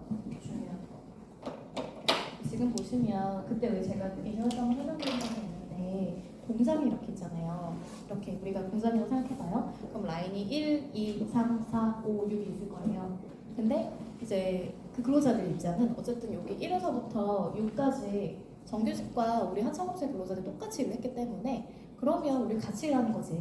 혼재돼 있다고 하거든요, 그거를. 업무상 혼재돼 있기 때문에 그냥 크게 무리 없지라고 얘기한 거예요. 그러니까 우리가 업무 지시를 받았고 파견이다라고 얘기를 했는데 지금 여기 보시면 두 번째 문단이 나와 있잖아요. 공정별 업무별로 외주화 대상을 달리했다는 거죠. 예를 들어서 뭐 이쪽은 조립만 해요. 그러면 뭐 예를 들어 정규직이 하고 이쪽은 도장이라고 색깔 칠하는 거 있잖아요. 그런 것들 그런 작업만 하고 뭐 여러 가지 다 업무를 나눠가지고 정규직과 어떻게 보면 파견 근로자나 파견 근로자가 아니죠. 다른 이제 근로자들과 그 외주화 대상을 완전히 구분했기 때문에 그것은 업무 지시가 아니다라고 봤던 케이스예요. 그러니까 그런 차이를 한번 확인해 보시면 좋을 것 같아요. 28페이지 한번 보면 여기에 바로 대상 업무가 나오거든요. 그래서 잘 보세요. 제조업 안 돼요. 이 무조건 안 돼요. 그래서 직접 생산 공정 업무를 제외하고 전문 지식, 기술, 경험 또는 업무의 성질 등을 고려하여 적합하다라고 판단되는 업무로서 대통령령이 정하는 그 업무인데 다만 출산이나 질병, 부상 등으로 결혼이 생긴 경우 있을 수 있잖아요. 그럴 때 또는 일시적이거나 간헐적으로 인력을 확보해야 할 필요가 있는 경우 갑자기 막 타이어 수주가 엄청 는 거예요. 근데 이게 오래 가진 않고 한 3개월이면 끝날 것 같아. 그럼 정규직 고용하기 어렵잖아요. 그럴 땐 가능할 수 있다. 이런 거고요. 그 다음에 그럼에도 불구하고 절대 안 되는 절대적 금지 업무가 있는데요. 건설 공사 현장 절대 안 돼요. 이거는 안전 때문에 그렇거든요. 그래서 혹시나 무리가 되면 이제 큰일 나잖아요. 뭐 건물이 무너지면 안 되니까. 그래서 그런 거고 항만운송사업법이라든지 뭐 철도공사법, 농수산물 유통 및 가격 안정에 관한 법률 뭐 이렇게 해가지고 근로자 공급 사업 허가를 받은 게 따로 있거든요. 그럴 땐 당연히 안 되고 선원법이라든지 그리고 산업안전보건법에 따른 유해하거나 위험한 업무도 안 된다라고 예외적으로 생각해 주시면 좋겠어요. 자, 요걸 잠깐 보면 이걸 절대 외우라는 건 아니고 예시예요, 예시. 아, 요런 거 할 수 있구나 라는 건데 보시면 뭐 컴퓨터 관련 전문가라든지 행정, 경영 및 전문가 쫙 나오잖아요. 그냥 지금 눈으로 봤을 때 약간 전문적인 업무는 웬만하면 되는구나 이제 그렇게 생각을 좀 해주시면 좋을 것 같고요. 그 음식 조리 종사자나 여행 안내 종사자도 되는 거 좀 신기하지 않아요? 저 처음에 보고 뭐 이런 것도 되는구나 파견 되게 신기하다 생각을 좀 했던 것 같아요. 그다음에 뭐 자동차 운전 종사자, 건물 청소 종사자, 수의, 주차장 관리원, 배달 운반 및 검침 관련 종사자의 업무 이렇게 다 좀 다양하게 인정하고 있는 셈이고요. 이제 30페이지 볼까요? 여기도 마찬가지예요. 기간 제한이에요. 이게 조금 이제 학생분들 헷갈리시는 부분이 바로 요건데 아까 기간제 몇 년이었어요? 2년이었잖아요. 그죠? 요거 원칙이 2년이라고 생각하시는데 아니에요. 파견 1년이에요. 1년. 원래가 5조 2항에 해당하는 경우를 제외하고는 1년을 초과할 수 없어요. 원칙은.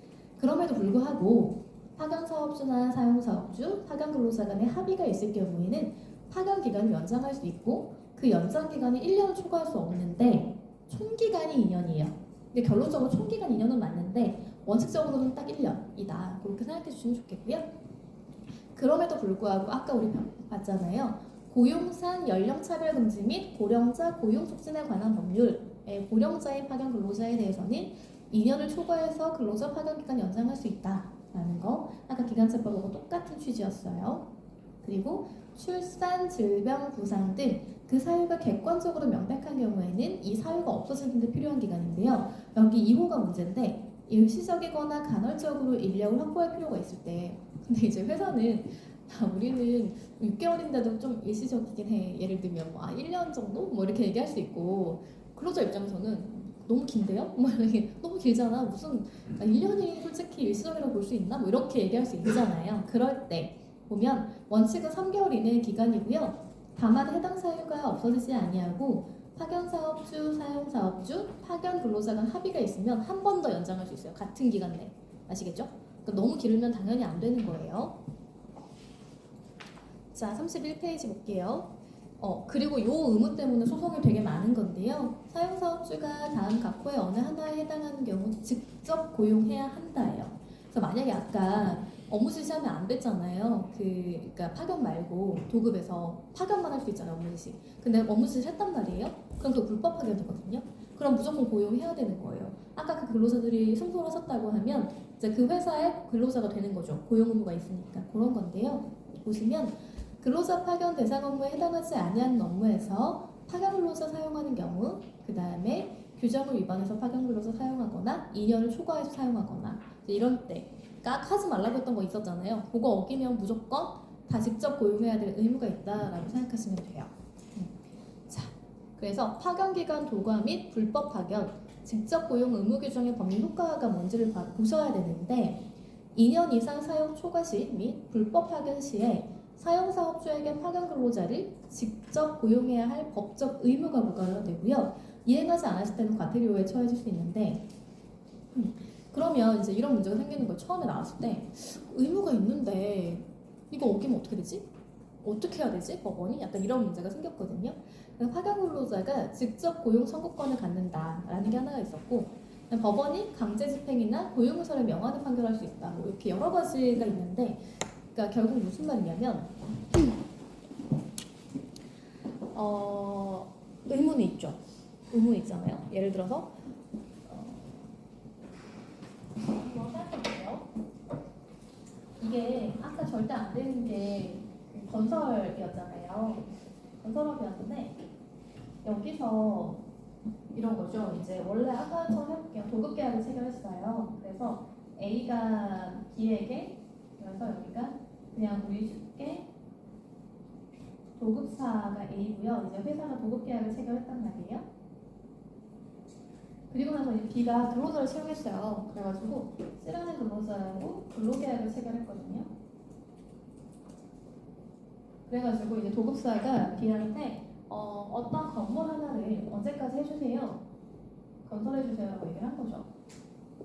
쉽게 생각하면 아주 러프하게 생각하면 했어요. 그랬는데 그리고 나서 이제 당연히 근로자 건설 일용직이나 이런 분들 막 기술직 되게 필요하니까 고용을 했을 거 아니에요. 그러면 원칙적으로는 도급이기 때문에 도급사에서 이 근로자한테 아무것도 말할 수 없거든요. 그렇잖아요. 업무 지시를 하고 싶으면 이렇게 하면 절대 안 되고 도급사가 이 B 회사한테 얘기하는 거예요. 그래서 회사가 C에게 이렇게 해주세요 라고 얘기하는 거죠. 무슨 말인지 알겠죠? 근데 이게 솔직히 일하다 보면 특히나 공사 현장은 답답해요. 불안하단 말이에요. 바로 얘기해야 되는데 그래가지고 계속 얘기하는 거예요. 아 거기 그렇게 하시면 안 돼요. 그러면서 계속 이렇게 해주세요 저렇게 해주세요. 굉장히 세부적으로 업무 지시를 하는 거예요. 그러면 이게 업무 지시를 하는 순간 뭐가 돼요? 파견이 되잖아요. 불법 파견이 돼요. 혹은 2년이 넘었어요. 파견 업체인데 예를 들어서 그 두 가지 경우가 있다고 했잖아요. 그래서 어쨌든 간에 고용 의무가 생겼거든요. 직접 고용 의무가 생겼어요. 이 A사에게, 도급사에게. 그러면 어떻게 할 수 있냐는 거죠. 결국은 근로자가 나 이때부터 고용 의무가 있고 얘가 나를 고용해야 되니까 고용해주세요 라는 청구를 할 수밖에 없다는 거예요. 무슨 말인지 알겠죠? 그러니까 실제로 법원에 가서 권리 주장을 하셔야 된다는 얘기예요. 그 뭐 만낙설이 있지만 그것만 이해하시면 될 것 같아요. 33페이지 한번 볼까요? 파견 근로자는 직접 고용 청구권을 갖는다라고 하면서 이 법률에 이렇게 규정하고 있기 때문에 사용사업주는 직접 고용 의무 규정에 의해서 파견 근로자를 직접 고용할 의무가 있고 파견 근로자는 사용사업주가 직접 고용 의무를 이행하지 아니하는 경우 사용사업주를 상대로 고용 의사표시를 가름하는 판결을 구할 사법성의 권리가 있다. 그리고 이제 금액도 문제인데 판결이 확정되면 직접 고용하게 성립을 하고 그리고 사용사업주의 직접 고용 의무 불이행에 대해서 직접 고용 관계가 성립할 때까지 얼마? 임금 상당의 손해배상 등 그렇게 생각하시면 돼요. 아시겠죠? 넘어가 볼게요. 자, 이제는 지금까지는 각 개별 법률을 좀 봤어요. 이제는 차별 관련된 부분을 좀 볼 거거든요. 차별은 일단 첫 번째 차별임이 아니냐 먼저 봐야 돼요.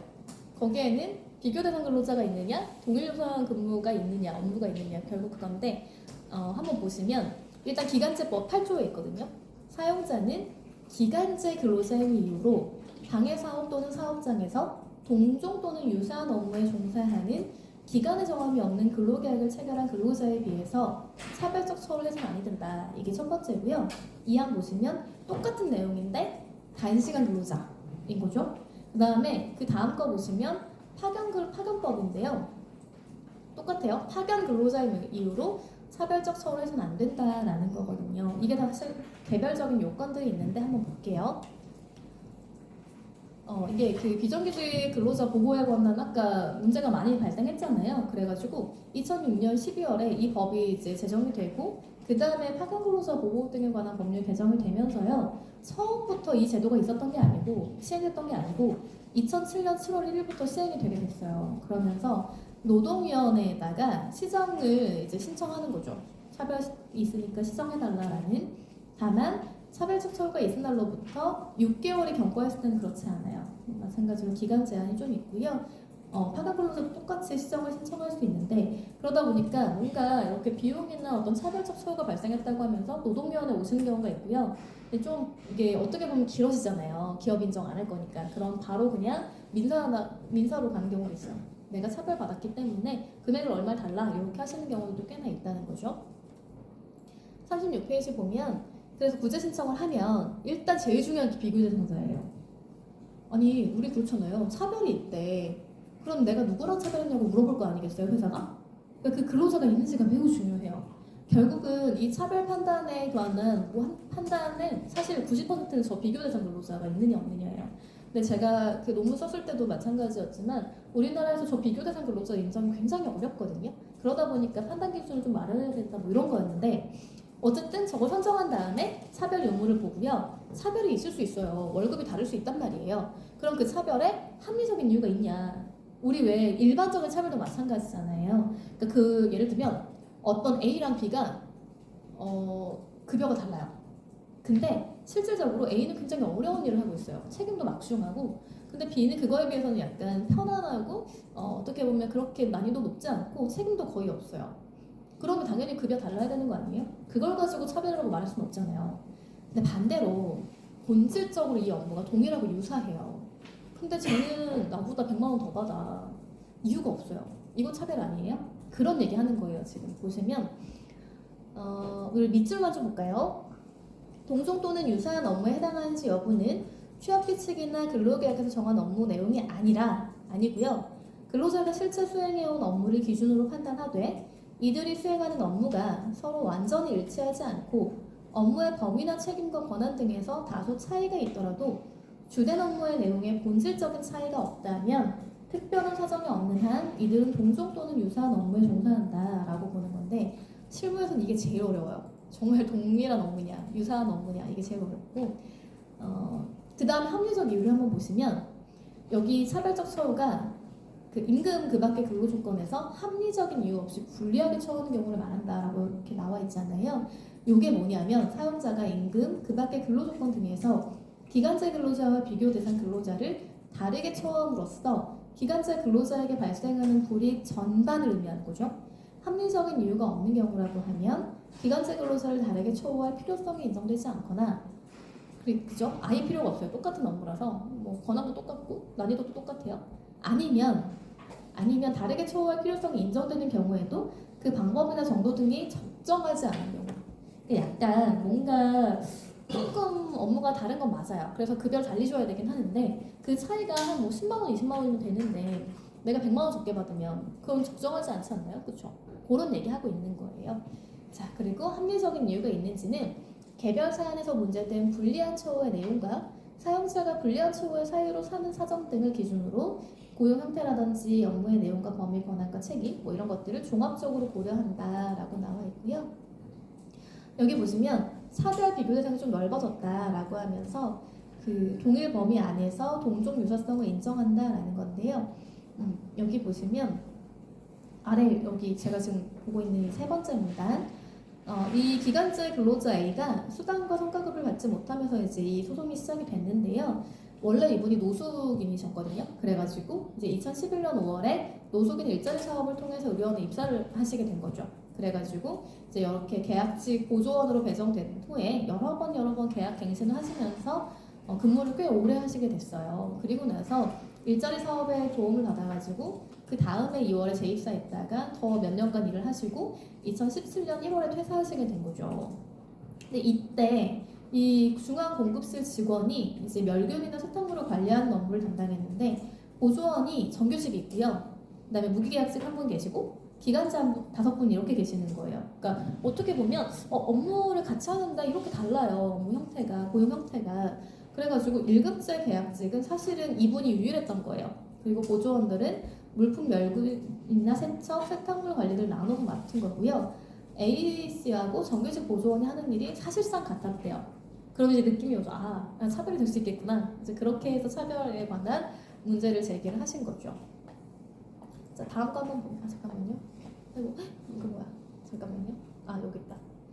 39페이지. 그래가지고 여기 아래 보시면 뭐 이렇게 미사용 수단이라든지 이런 게 다 다르다라고 해서 정규직을 대상으로 해가지고 차별 시정을 신청을 했어요. 그랬을 때 이제 진호위나 중노위 모두 비교 대상 근로자가 맞다라고 선정을 했고요. 그 1심도 이게 맞다. 그 판결이 맞다라고 했는데 20억 원이 조금 달랐어요. 이 A씨가 지정한 B씨만을 중노위가 비교 대상으로 삼았어야 한다라고 하면서 다시 사용자가 맞다라고 했는데 그러니까 결국 보시면 뭐냐면 이 사건 쟁점이 뭐냐면 중노위의 비교 대상 선정의 적법성이라든지 소송에서 비교 대상을 추가할 수 있느냐라는 거예요.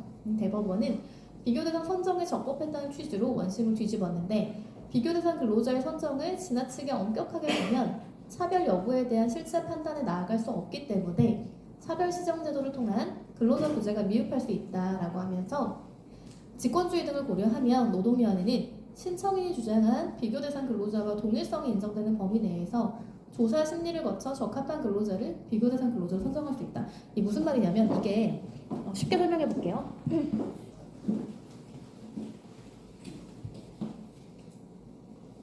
원래 있잖아요. 그 민사법원, 다른 거 말고 민사법원은 사실은 당사자주의예요. 직권주의가 아니거든요. 그러니까 무슨 말이냐면 예를 들어 A가 원고가 주장하는 거, 그 다음에 필고가 주장하는 거 외에는 판단하면 안 되는 게 맞아요. 원래 민사법원에서는. 그리고 막 사실 근데 소송하다 보면 가끔 판사님들이 아주 가끔 조금 힌트를 주시는 경우가 있거든요. 그래가지고 그런 경우가 있긴 하지만 객관적으로 보통 판단하시기 때문에 그런 부분이 있는데 이제 노동위원회는 뭐가 있냐면 기본적으로 근로자를 보호하기 위해 만들어졌어요. 그러다 보니까 노동위원회에 오는 사건들 중에서 이제 또 근로자분들이 이렇게 뭔가 법률 대리인 도움을 반드시 받아야 되는데 안 받으시고 나오는 거예요. 그러면 이거 뻔히 주장할 수 있는데 예를 들어 어제도 저희 했던 사건 중에 하나가 절차 하자가 있었어요. 우리 징계위원회 구성 받잖아요. 절차 하자가 있으면 어떻게 돼요? 당연히 안 되죠. 근데 솔직히 제가 조심이었거든요. 근데 제 마음에 조금 중대하다 사유가. 그래서 만약에 절차 하자가 없었으면 저는 어떻게 보면 해고가 정당하다고 생각했을 수도 있을 것 같아요. 물론 저 혼자 결정하는 건 아니고 3명이 같이 논의하기 때문에 이제 결정이 좀 달라질 수도 있지만 약간 좀 그랬어요. 이 근로자 행위가 좀 이거 큰일 나겠는데? 잘못하면 안에서 사망사고 발생할 수도 있겠다는 생각이 들 정도로 좀 위험하다고 생각을 했는데 문제는 하자가 있으니까 어떻게 할 수가 없는 거예요. 사용자도 도움을 잘 받아야 되는데 계속 대리인이 있으심에도 불구하고 대리인 말을 안 들으시는 거예요. 그래서 대리인이 이제 절차 하자가 있으니까 왜냐면 계속 또 소송하고 막 이러면 되게 힘들었잖아요. 그래가지고 저희가 화해 원고를 했는데 안 하시겠다는 거예요.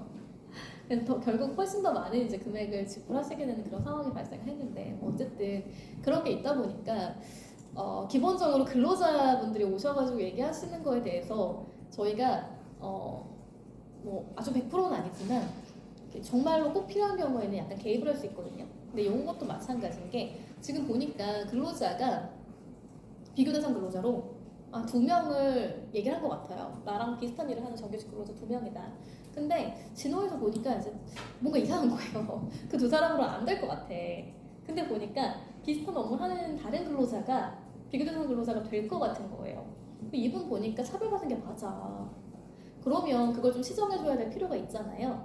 그래가지고 일반 민사하고 다르게 약간 얘기를 해주는 거예요. 개입을 해서 근데 이 근로자는 어땠어요? 이렇게 물어보는 거예요. 실제로 이 사람 주장하진 않았지만 비슷하지 않나? 그러면 이 사람을 우리 비교대상 근로자 삼아볼까요? 라고 얘기할 수 있다는 거예요.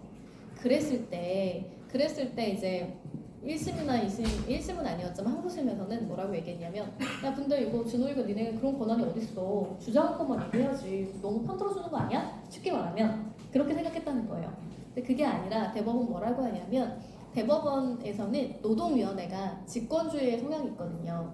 그러니까 약간 직권주의라고 하면 상대가 원하지 않아도 주장하지 않아도 얘기할 수 있어요. 그 대표적인 게 뭐냐면 그 화해거든요. 근데 오셔가지고 5만 원 때문에 싸워요. 진짜 농담이 아니고요. 그 왜 그러냐면 기분이 상해서요. 네, 법원도 마찬가지인데 진짜 저는 너무 안타깝거든요. 그렇게 오시면 그러니까 소액이고 그 금액의 다과가 중요한 게 아니라 이게 하면요 1심에서 안 끝나는 경우가 있단 말이에요. 근데 또 이기면 좋은데 이기더라도 변호사 보수 같은 거 나중에 받을 수도 있겠지만 전액을 못 받을 수도 있단 말이에요. 그래가지고 제가 웬만하면 좀 말리는 편이거든요. 하지 마시라고 그냥 화해하거나 아니면 너무 리스크가 클 것 같으면 좀 잊고 지나가셔도 된다. 근데 그럼에도 불구하고 해달라는 분들이 계시고 진호위에도 이제 근로자는 너무 화가 난 거예요. 내가 이렇게 열심히 했는데 나를 징계해? 아니면 나를 어디로 보내? 막 이런 거 있잖아요. 나를 해고해? 이런 부분 때문에 너무너무 화가 나가지고 나가면서 막 진짜 그러니까 할 수 있는 모든 수단을 다 동원해가지고 이제 여러 가지 진정을 제기하시는 거죠. 반대로 사용자는 또 약간 뒤통수 맞았다고 생각하시는 거예요. 그런 분들 계실 수 있거든요. 내가 너한테 어떻게 했는데 막 이러면서 내가 지는 거 아는데 아까 절차하자고 얘기하는 거예요. 내가 질 것 같지만 너는 끝까지 갈 거야. 끝까지 괴롭힐 거 뭐 이런 경우가 있어요.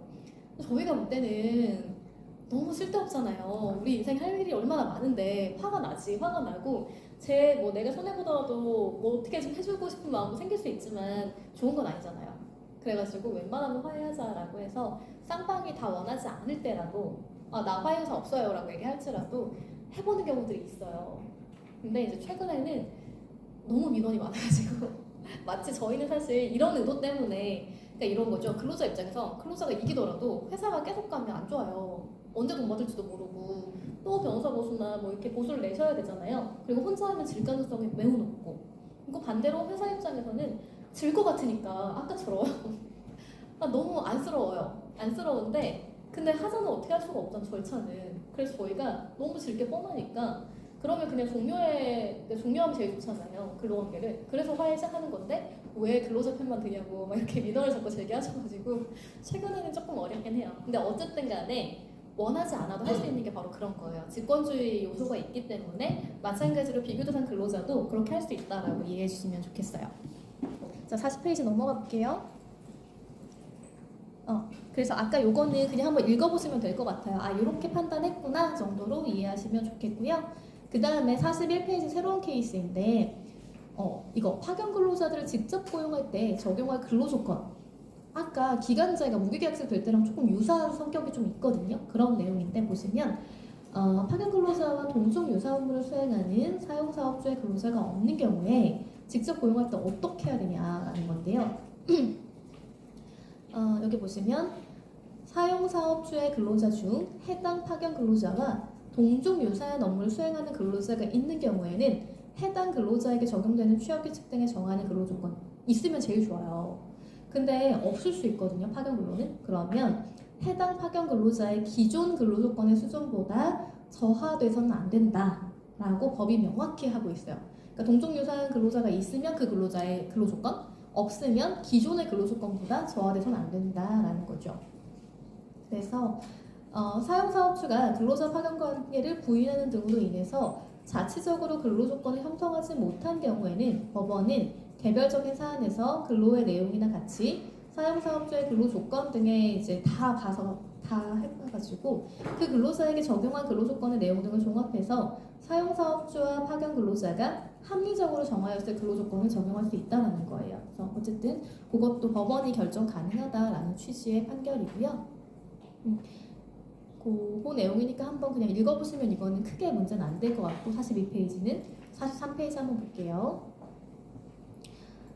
여기 직접 고용 간주의 효과가 발생해서 파견 근로자와 사용사업주 사이에 근로관계가 새롭게 성립하더라도 현실적으로 고용하지 않아서 파견관계 계속되는 경우 있잖아요. 그럴 때에는 파견 근로자와 파견 사업주 사이의 근로관계는 위 간주로서 자동 소멸하는 것이 아니고 파견 근로자와 사용 사업주 사이에 직접 근로관계와 병존한다고 보아야 한다. 그래서 파견 사업주가 임금을 지급했다면 파견 사업주는 근로자와 체결한 근로계약에 따라 지급한 것이지 사용 사업주의 지급을 대행한 것이거나 제3자로 변제한 것은 아니다. 그렇다면 사용 사업주가 얼마 줘야 되냐? 이거는 동일한 경제적 목적을 가지고 서로 중첩되는 부분에 있어서 일방의 채무가 변제 등으로 소멸할 경우 타방의 채무도 소멸하는 부진적 연대 채무, 제가 읽고 설명해 드릴게요. 연대 채무의 관계에 있다. 그렇기 때문에 파견 근로자에게 지급한 임금 등의 세부 항목이 사용사업주가 지급해야 하는 세부 항목 각각에 대응해서 지급된 것이라고 볼 수 없으므로 특별한 사정이 없는 한 파견 사업주가 근로자에게 변제한 임금 등은 세부 항목을 가리지 않고 전부가 공제되어야 한다. 자, 이게 참 그냥 읽으면 무슨 말인지 물론 이해하시는 분도 계시겠지만 조금 헷갈리잖아요. 애매하고 무슨 뜻인지 예를 들어 볼게요. 이게 지금 고용 의무가 발생했는데 사실 예를 들어 의무가 한 몇 년 전에 발생을 했지만 그다지 나는 잘 몰랐어요. 법도 잘 모르고 그리고 나는 좀 만족스러웠거든요. 그래서 아무 생각이 없었는데 어느 날 알게 된 거예요. 이거 불법 파견이래. 나랑 똑같이 일하는 사람들 더 똑같이 받을 수 있대. 그럼 사람 마음에 이제 여러 가지 생각이 들잖아요. 그리고 권리를 찾아야겠다는 생각도 들 수 있고 해서 갑자기 이분 소송을 제기하시게 됐어요. 그래가지고 내가 원래 소송은 이제 알게 된 거는 1년 정도 전부터 했지만 실은 그 전부터 불법 파견이 굉장히 장기간 동안 이루어져 왔단 말이에요. 근데 원래 할 생각이 없으셨잖아요. 그리고 원래 그러면 파견 사업주가 임금 지급했을 거 아니에요? 원래? 이분이 300만 원 받았단 말이에요. 근데 알고 보니까 자기랑 같은 일을 하는 유사한 일을 하는 그 정규직 근로자 있잖아요. 사용사업주에 있는 근로자. 그 근로자 정규직 보니까 그 친구가 370만 원 받았대요. 그죠? 그러면 원칙적으로는 사용사업주가 나한테 370만 원 줘야 되잖아요. 근데 이걸 다 주는 게 과연 정당하냐의 문제예요. 생각해보세요. 아까 나왔잖아요. 어쨌든 물론 파견사업주가 준 거고 사용사업주 걸 대신 준 건 아니잖아요. 이 사람은 자기 근로계약에 따라 준 거니까 두 개가 같다고는 볼 수 없어요. 무슨 말인지 알겠어요? 일단 금액의 성질은 달라요. 그렇기 때문에 원칙적으로는 사용사업주가 370을 줘야 돼요. 원래는. 근데 문제가 뭐냐면 이게 같은 가치의 업종, 같은 가치라든지 목적을 가진 거였잖아요. 경제적 가치나 목적. 그렇지 않나요? 예를 들어서 뭔가 아까 타이어 제작 이런 거 했을 때 같은 거잖아요. 다른 게 아니잖아요. 그러면 그 차이만 주면 된다는 거예요. 쉽게 말하면. 그러니까 사용사업주는 다 줄 필요 없고 70만 원만 더 주면 된다. 그렇게 생각하시면 돼요. 자, 그러면 넘어가 볼까요? 44페이지. 자, 그 다음에 이거는 그냥 한번 읽어보시면 될 것 같고요. 45페이지 한번 볼게요. 이거는 뭐냐면 직접 고용간주 효과가 발생했음에도 사용사업주가 파견 근로자를 현실적으로 고용하지 않고 있는 동안 아까 계속 근로 제공했을 때 그래가지고 파견 근로자는 직접 고용관계에 따른 근로 제공 의무를 이행한 것으로 보아야 하기 때문에 사용사업주를 상대로 근로 제공 사실을 증명해서 아까 말씀드린 것처럼 임금을 청구할 수 있다. 그리고 직접 고용 간주 효과 발생 이후에 예를 들어 불법 파견이 처음부터 했으면 처음부터 아니면 2년 넘었잖아요. 그러면 그 2년 넘은 순간부터겠죠. 그렇게 차이가 좀 있는데 그런 효과가 발생한 이후에 사용사업주가 파견 근로자를 현실적으로 고용하고 있지 않는 동안 나는 당신의 근로자니까 나 고용해주세요 얘기했는데 고용 안 할 수 있잖아요. 그렇죠? 그 기간 동안 파견 사업주와 파견 근로자 사이에 고용관계가 단절되거나 그 밖의 사유로 사용사업주에 대한 근로 제공이 종료되거나 일시적으로 중단된 경우에는 근로 제공이 이루어지지 않은 것이 사용사업주의 책임 있는 사유로 인한 것임을 증명해서 사용사업주를 상대로 근로 제공 중단 기간 동안 근로 제공을 계속했다면 받을 수 있었던 임금 상당액을 청구할 수 있다는 거예요. 무슨 말이냐면 아까는요 계속 그냥 몇 년이고 일을 했잖아요. 근데 지금 케이스는 뭐냐면 일을 했거든요. 근데 이제 파견 근로자가 생각해보니까 법률 상담을 받아보니까 내가 불법 파견이래요. 기간 지났다는 거예요. 2년이. 그래서 한참 일을 하다가 그러니까 2년이 지났어요. 그 지난 시점에는 3년 됐는데 한 1년간을 자기가 사용사업주에게 이제 업무를 수행을 해야 된다는 거죠. 그러니까 직접 고용 업무가 있어가지고 고용을 해야 되는데 안 한 거예요. 그래서 그 얘기를 했어요. 사장님 사실은 보니까 이렇다는데요. 나 고용해 주셔야 돼요. 그런 의무가 있대요. 어떻게 하는 게 좋을까요? 했더니 이제 사용사업주가 싫은 거예요. 그래가지고 너 이제 나오지 마 이렇게 된 거예요. 그래가지고 이것도 본인이 직접 안 하고 그 파견사업자한테 얘기해서 못 나오게 한 거예요. 그래서 소송이 막 시작이 됐어요. 근데 그 기간이 소송이 뭐 대법원까지 가서 한 3년, 3년도 짧아. 솔직히 말하면 이거 4, 5년 걸리거든요. 이런 사건들은 그래서 5년 걸린 사건이 좀 있었어요. 한 5년 됐어요. 그러면 그 5년 동안 일을 안 했잖아요. 이거를 받을 수 있냐는 거예요. 근데 뭐예요? 이거 사실 이 문제 제기 안 했으면 물론 다른 일 때문에 또 안 시켰을 수도 있지. 근데 이걸 안 한 거는 결정적인 건 어쨌든 간에 이 얘기했다는 거잖아요. 불법하게 얘기했다는 거잖아요. 그러면 이건 당연히 사용사업주의 문제 아닌가요? 이런 걸 봐가지고 이런 상황에서 임금 지급하라는 거예요. 무슨 말인지 알겠죠? 그런 것들 확인해 보라는 얘기예요. 46페이지 한번 보면 이게 지금 세 번째 줄 먼저 보시면 직접 고용 의무 발생 후 사용사업주에 대한 근로 제공이 이루어지지 않은 경우에도 파견 근로자는 근로의 미제공이 사용사업주의 직접 고용 의무 불이행으로 인한 것임을 증명해서 해당 기간 동안 계속 근로를 제공했다면 받을 수 있었던 임금 등 상당의 손해배상을 청구할 수 있다. 그러니까 뭐 요거 말하는 거 요거 아시겠죠? 이렇게 생각하면 되고요. 그다음에 47페이지. 다만 마지막은 사용사업주가 파견 근로자를 현실적으로 고용했거나 직접 고용 의무를 이행하였더라도 파견 근로자가 근로를 제공하지 않았을 것이라고 평가할 수 있는 예외적 경우. 이건 뭐냐면 자 봐요. 우리 이렇게 해가지고 결국 5년 동안 일을 못했어요. 근데 이분이 이제 뭐 일을 하거나 한국에서 일을 하셨으면 괜찮은데 너무 지친 거예요. 지치고 몸도 아파. 근데 그 가족들이 약간 해외에 있어요. 그래가지고 소송이 진행되던 와중에 한 3년쯤 지났을 때 3년 차부터 해외에 거주하기 시작했어요. 자, 해외에 거주한다. 그럼 이분이 근로 제공할 의사가 있었을까요? 없었을까요? 없잖아요. 물론 그 사람 때문에 잘못한 건 맞아요. 근데 현실적으로 객관적으로 해외에 가셨기 때문에 더 이상 그때부터는 이 회사에다의 근로 제공은 안 된다는 거잖아요. 그러면 그 부분을 공지한다는 거예요. 그래서 원래는 5년치를 다 받을 수 있었는데 이분이 객관적으로 이 회사에다가 근무를 못하게 된 의사를 명확하게 표시했을 때, 그러니까 뭐 나 더 이상 일하고 싶지 않아요 뭐 그렇게 했거나 거의 없겠죠. 이게 현실적으로 불가능한 때 그렇게 보면 당연히 이 부분은 공제돼야 된다라고 생각하시면 돼요. 그래서 보시면 되고 48페이지 여긴 또 뭐냐면 그 비교적 최근 판례인데요. 이분들이 통행료 수납 업무를 수행하는 외주사업체 소속 근로자들이었는데 직접 고용이 간주되거나 직접 고용 의무가 발생했음을 이유로 임금 등 뭐 손해배상을 청구했던 사건이었어요. 그래서 원심에 보면 이 임금 등 근로조건은 그 현장직 직원 중에서 조무원에게 적용되는 근로조건이 적용이 되어야 하고 그다음에 원고들이 외주사업체에서 받은 임금 등의 전액을 공제해야 하며 원고들의 청구는 직접 고용을 했다면 피고로부터 지급받았을 임금 또는 그 상당의 손해배상을 구하는 것으로서 해당 기간에 이 사건 외주사업체의 근로를 계속해서 제공했을 것을 전제로 하지 않는다라고 판단했고요. 그리고 외주사업체의 해고 등에 의해서 고용관계가 단절된 원고들의 경우 해고되는 등 외주사업체나 피고에 의해서 더 이상 근로를 제공하지 못하게 되었고 기록상 피고가 직접 고용했더라도 원고들이 근로를 제공하지 않았을 것이라고 볼만한 사정이 발견되지 않는다고 보아서 고용기간 단절에 관한 청구를 인용한 거죠. 예를 들면 요거는 아까 이민간 케이스이시잖아요. 근데 그게 아니라 해고를 당하신 거예요. 3년 차에 갑자기 이 회사가 외주업체가 해고를 했어요. 근데 여기서 해고가 사유가 없어요. 근데 이런 소송을 제기했다는 이유로 해고를 당했다고 생각해보세요. 그럼 이거는 누구 책임이에요? 이거는 당연히 본인 책임 아니잖아요. 그러니까 당연히 임금 받아야 된다는 거예요.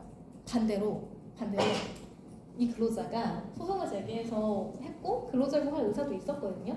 근데 심각한 실수를 했어요.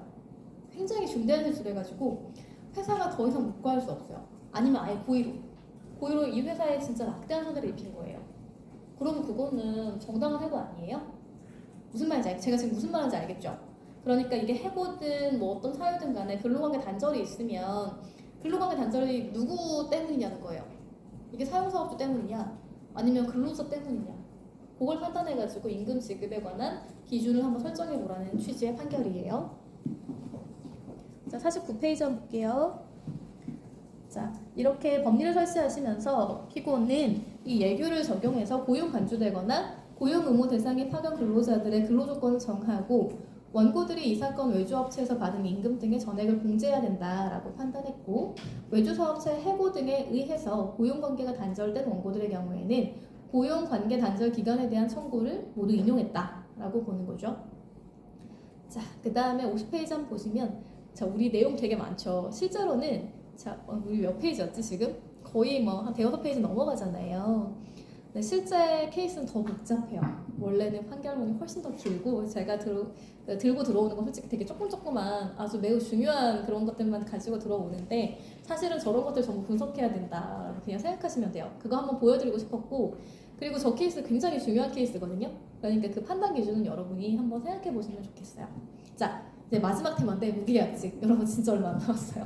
무기계약직 이거 조금만 기다리시면 아마 오늘 종결될 것 같은데요.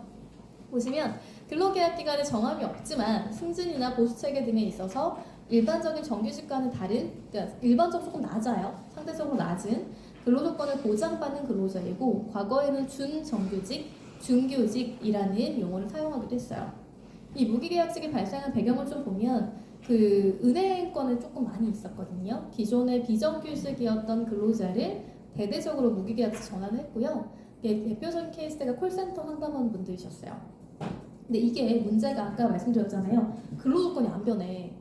그러니까 이게 무기계약직 바뀌었으면 마치 나는 정규직처럼 급여를 더 많이 받을 것 같고 승진도 할 것 같은데 사실은 아무것도 변한 게 없는 거예요. 그런 게 문제인데, 보시면 비정규직으로의 고착화, 근로계약 기간의 정함만 없을 뿐 일반적인 정규직보다 거의 대부분의 근로조건 수준이 낮고, 특히 승진과 보수 체계에 있어서 정규직과 차별적인 적용을 받게 되는 거죠. 소위 무늬만 정규직이다 뭐 이런 얘기가 굉장히 많았고요. 이게 거의 굉장히 유명한 판례 중에 하나예요. 그래서 이 임금차별이 근로기준법 위반이라는 건데, 업무직이나 연봉직이 일반직과 같은 일을 하면서 10대 등 4년간 한 30억을 못 받으신 케이스인데요. 이 일반직은 정규직이고요. 업무직하고 연봉직은 무기계약직이에요. 차별이 좀 있다는 얘기인데, 처음에 기간제 직원으로 입사해서 업무직 또는 연봉직이 된 이른바 준규직, 이때는 용어를 준규직이라고도 썼거든요. 무기계약직도 있지만 준규직이라고 쓰기도 했는데, 이분들이 회사를 상대로 그동안 일반직 직원에게만 지급했던 주택, 가족, 식대 뭐 이렇게 수당들을 지급해라라고 하면서 이제 청구를 했고, 이게 인용이 됐어요. 그래가지고 보시면 이 직원들이 채용 형태와 취업 규칙에 따라 일반직, 연봉직, 업무직, 촉탁직 이렇게 4개로 나뉘는데, 일반직은 서류 전형과 필기시험, 그러니까 공채를 통해 들어오신 거예요. 그래서 사원, 차장, 부장 등으로 승진할 수 있고 부서장도 될 수가 있어요. 그런데 업무직이나 연봉직은 그러니까 기간제에서 무기계약직 바뀐 거잖아요. 그러니까 보직이 없고 직급 승진도 안 돼요. 그리고 수당도 잘 안 주고, 이런 차별적 처우를 받았다라고 좀 얘기를 하신 거죠. 52페이지 보시면 재판부는 회사는 보수 규정만 달리 적용하고 있을 뿐 일반직과 업무직 등 모두 동일한 취업 규칙과 직제 규정, 인사 규정을 적용하고 있고, 연봉직과 일반직 직원의 업무 분장이 서로 구분되어 있지 않고 동일한 근무 장소에서 동일 동종의 업무를 수행해 왔다라고 하면서, 일반직과 업무직 등은 채용 절차나 방법, 부서장 보직 부여 및 직급 승진 가능성에 있어서 차이가 있을 뿐 담당하는 업무 내용이라든지 범위, 양이나 난이도, 회사에 대한 기여도 등의 차이가 없다. 뭐예요? 동일 유사한 업무 한다는 얘기잖아요. 그럼에도 불구하고 이렇게 수당들을 주지 않았다는 것은 부당하다라고 하면서 무효이니까 지급해야 된다라는 판시를 했던 거죠. 자, 그 다음에 아까 여기는 지급해야 된다, 차별이다 했잖아요. 이건 아니다라는 판례거든요. 왜 아닌지 한번 볼게요. 대법원에서 나왔던 건데요. 이분들은 아예 그냥 무기계약 체결을 했어요. 기간제 계약이 아니라 처음부터 무기계약직으로 체결하고 도로유지보수 과적 차량 단속을 했는데요. 이들은 운전직, 과적 단속직 공무원과 유사하거나 사실상 동일한 업무를 하는데, 공무원에게 지급되는 각종 수당이나 출장 여비를 지급하지 못하는 것은 사회적 신분에 따른 차별을 금지하는 근로기준법 제6조 위반이라고 하면서 이제 문제를 제기하셨거든요. 근데 사실 저는 개인적으로는 제 개인적인 견해로는 이 6조에 보시면 뭐라고 돼 있냐면 여기 볼게요. 성별, 국적, 신앙, 사회적 신분 요 네 가지예요. 요걸 이유로 차별하지 않는다라는 건데 근데 근로 형태가 고용 형태가 여기 들어가서 좀 의문이긴 해요. 왜냐면 이거 어기면 처벌 조항이 있거든요. 그러니까 좀 분명하게 해야 돼요. 대표자가 처벌받아요. 저거 어기면. 근데 저 사회적 신분이라는 게 예전에 과거에 어떻게 만들어진 거냐면 그때는 진짜 약간 지금은 전혀 없는 그런 반상의 부분이랄까? 이런 거부터 시작해가지고 전과라든지 누가 봐도 사회적으로 낙인 찍혀서 절대 바꿀 수 없는 거. 저 원래 사회적 신분의 의미는 자신이 정말 어떤 노력을 해도 절대 바꿀 수 없는 거거든요. 근데 물론 비정규직에서 정규직 되는 거 어렵긴 할 수 있고 근데 이게 또 반대로 정말 본인의 노력으로 전혀 할 수 없느냐라고 하면 약간 애매한 지점이 있는 것 같아요. 그래서 저 개인적으로는 저 사회적 신분이 맞느냐라는 거에 좀 의문이 있고 그리고 대법원도 그래서 저게 차별적 처우인데 약간 그 사회적 신분이라고 인정하지 않는 케이스도 좀 있거든요. 그래서 결국은 사실 법률을 만들어내는 문제긴 해요. 근데 어쨌든 이제 저 요렇게 보통 무기계약직에 관한 차별은 근로기준법을 적용을 하기는 해요. 그래서 이게 문제다, 차별이다라고 얘기를 하는데 보시면 청구를 기각했고 대법원 판단도 같았는데 그 이유가 뭐였냐면 개별 근로계약에 따른 고용상의 지위는 공무원과의 관계에서 근로기준법 제6조가 정한 차별적 처우인 사회적 신분에 따라도 볼 수 없다. 얘기했잖아요, 지금. 그러니까 자기가 어떤 노력을 해도 못 바꾸는 건 아니라는 거예요. 그렇죠?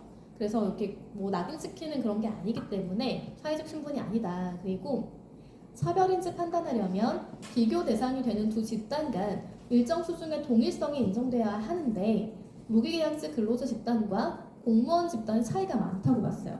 왜냐하면 공무원은 못하는 게 너무 많거든요. 보시면 청년, 종교 중립, 정치운동 금지 이런 의무가 있어요. 이거 못한단 말이에요.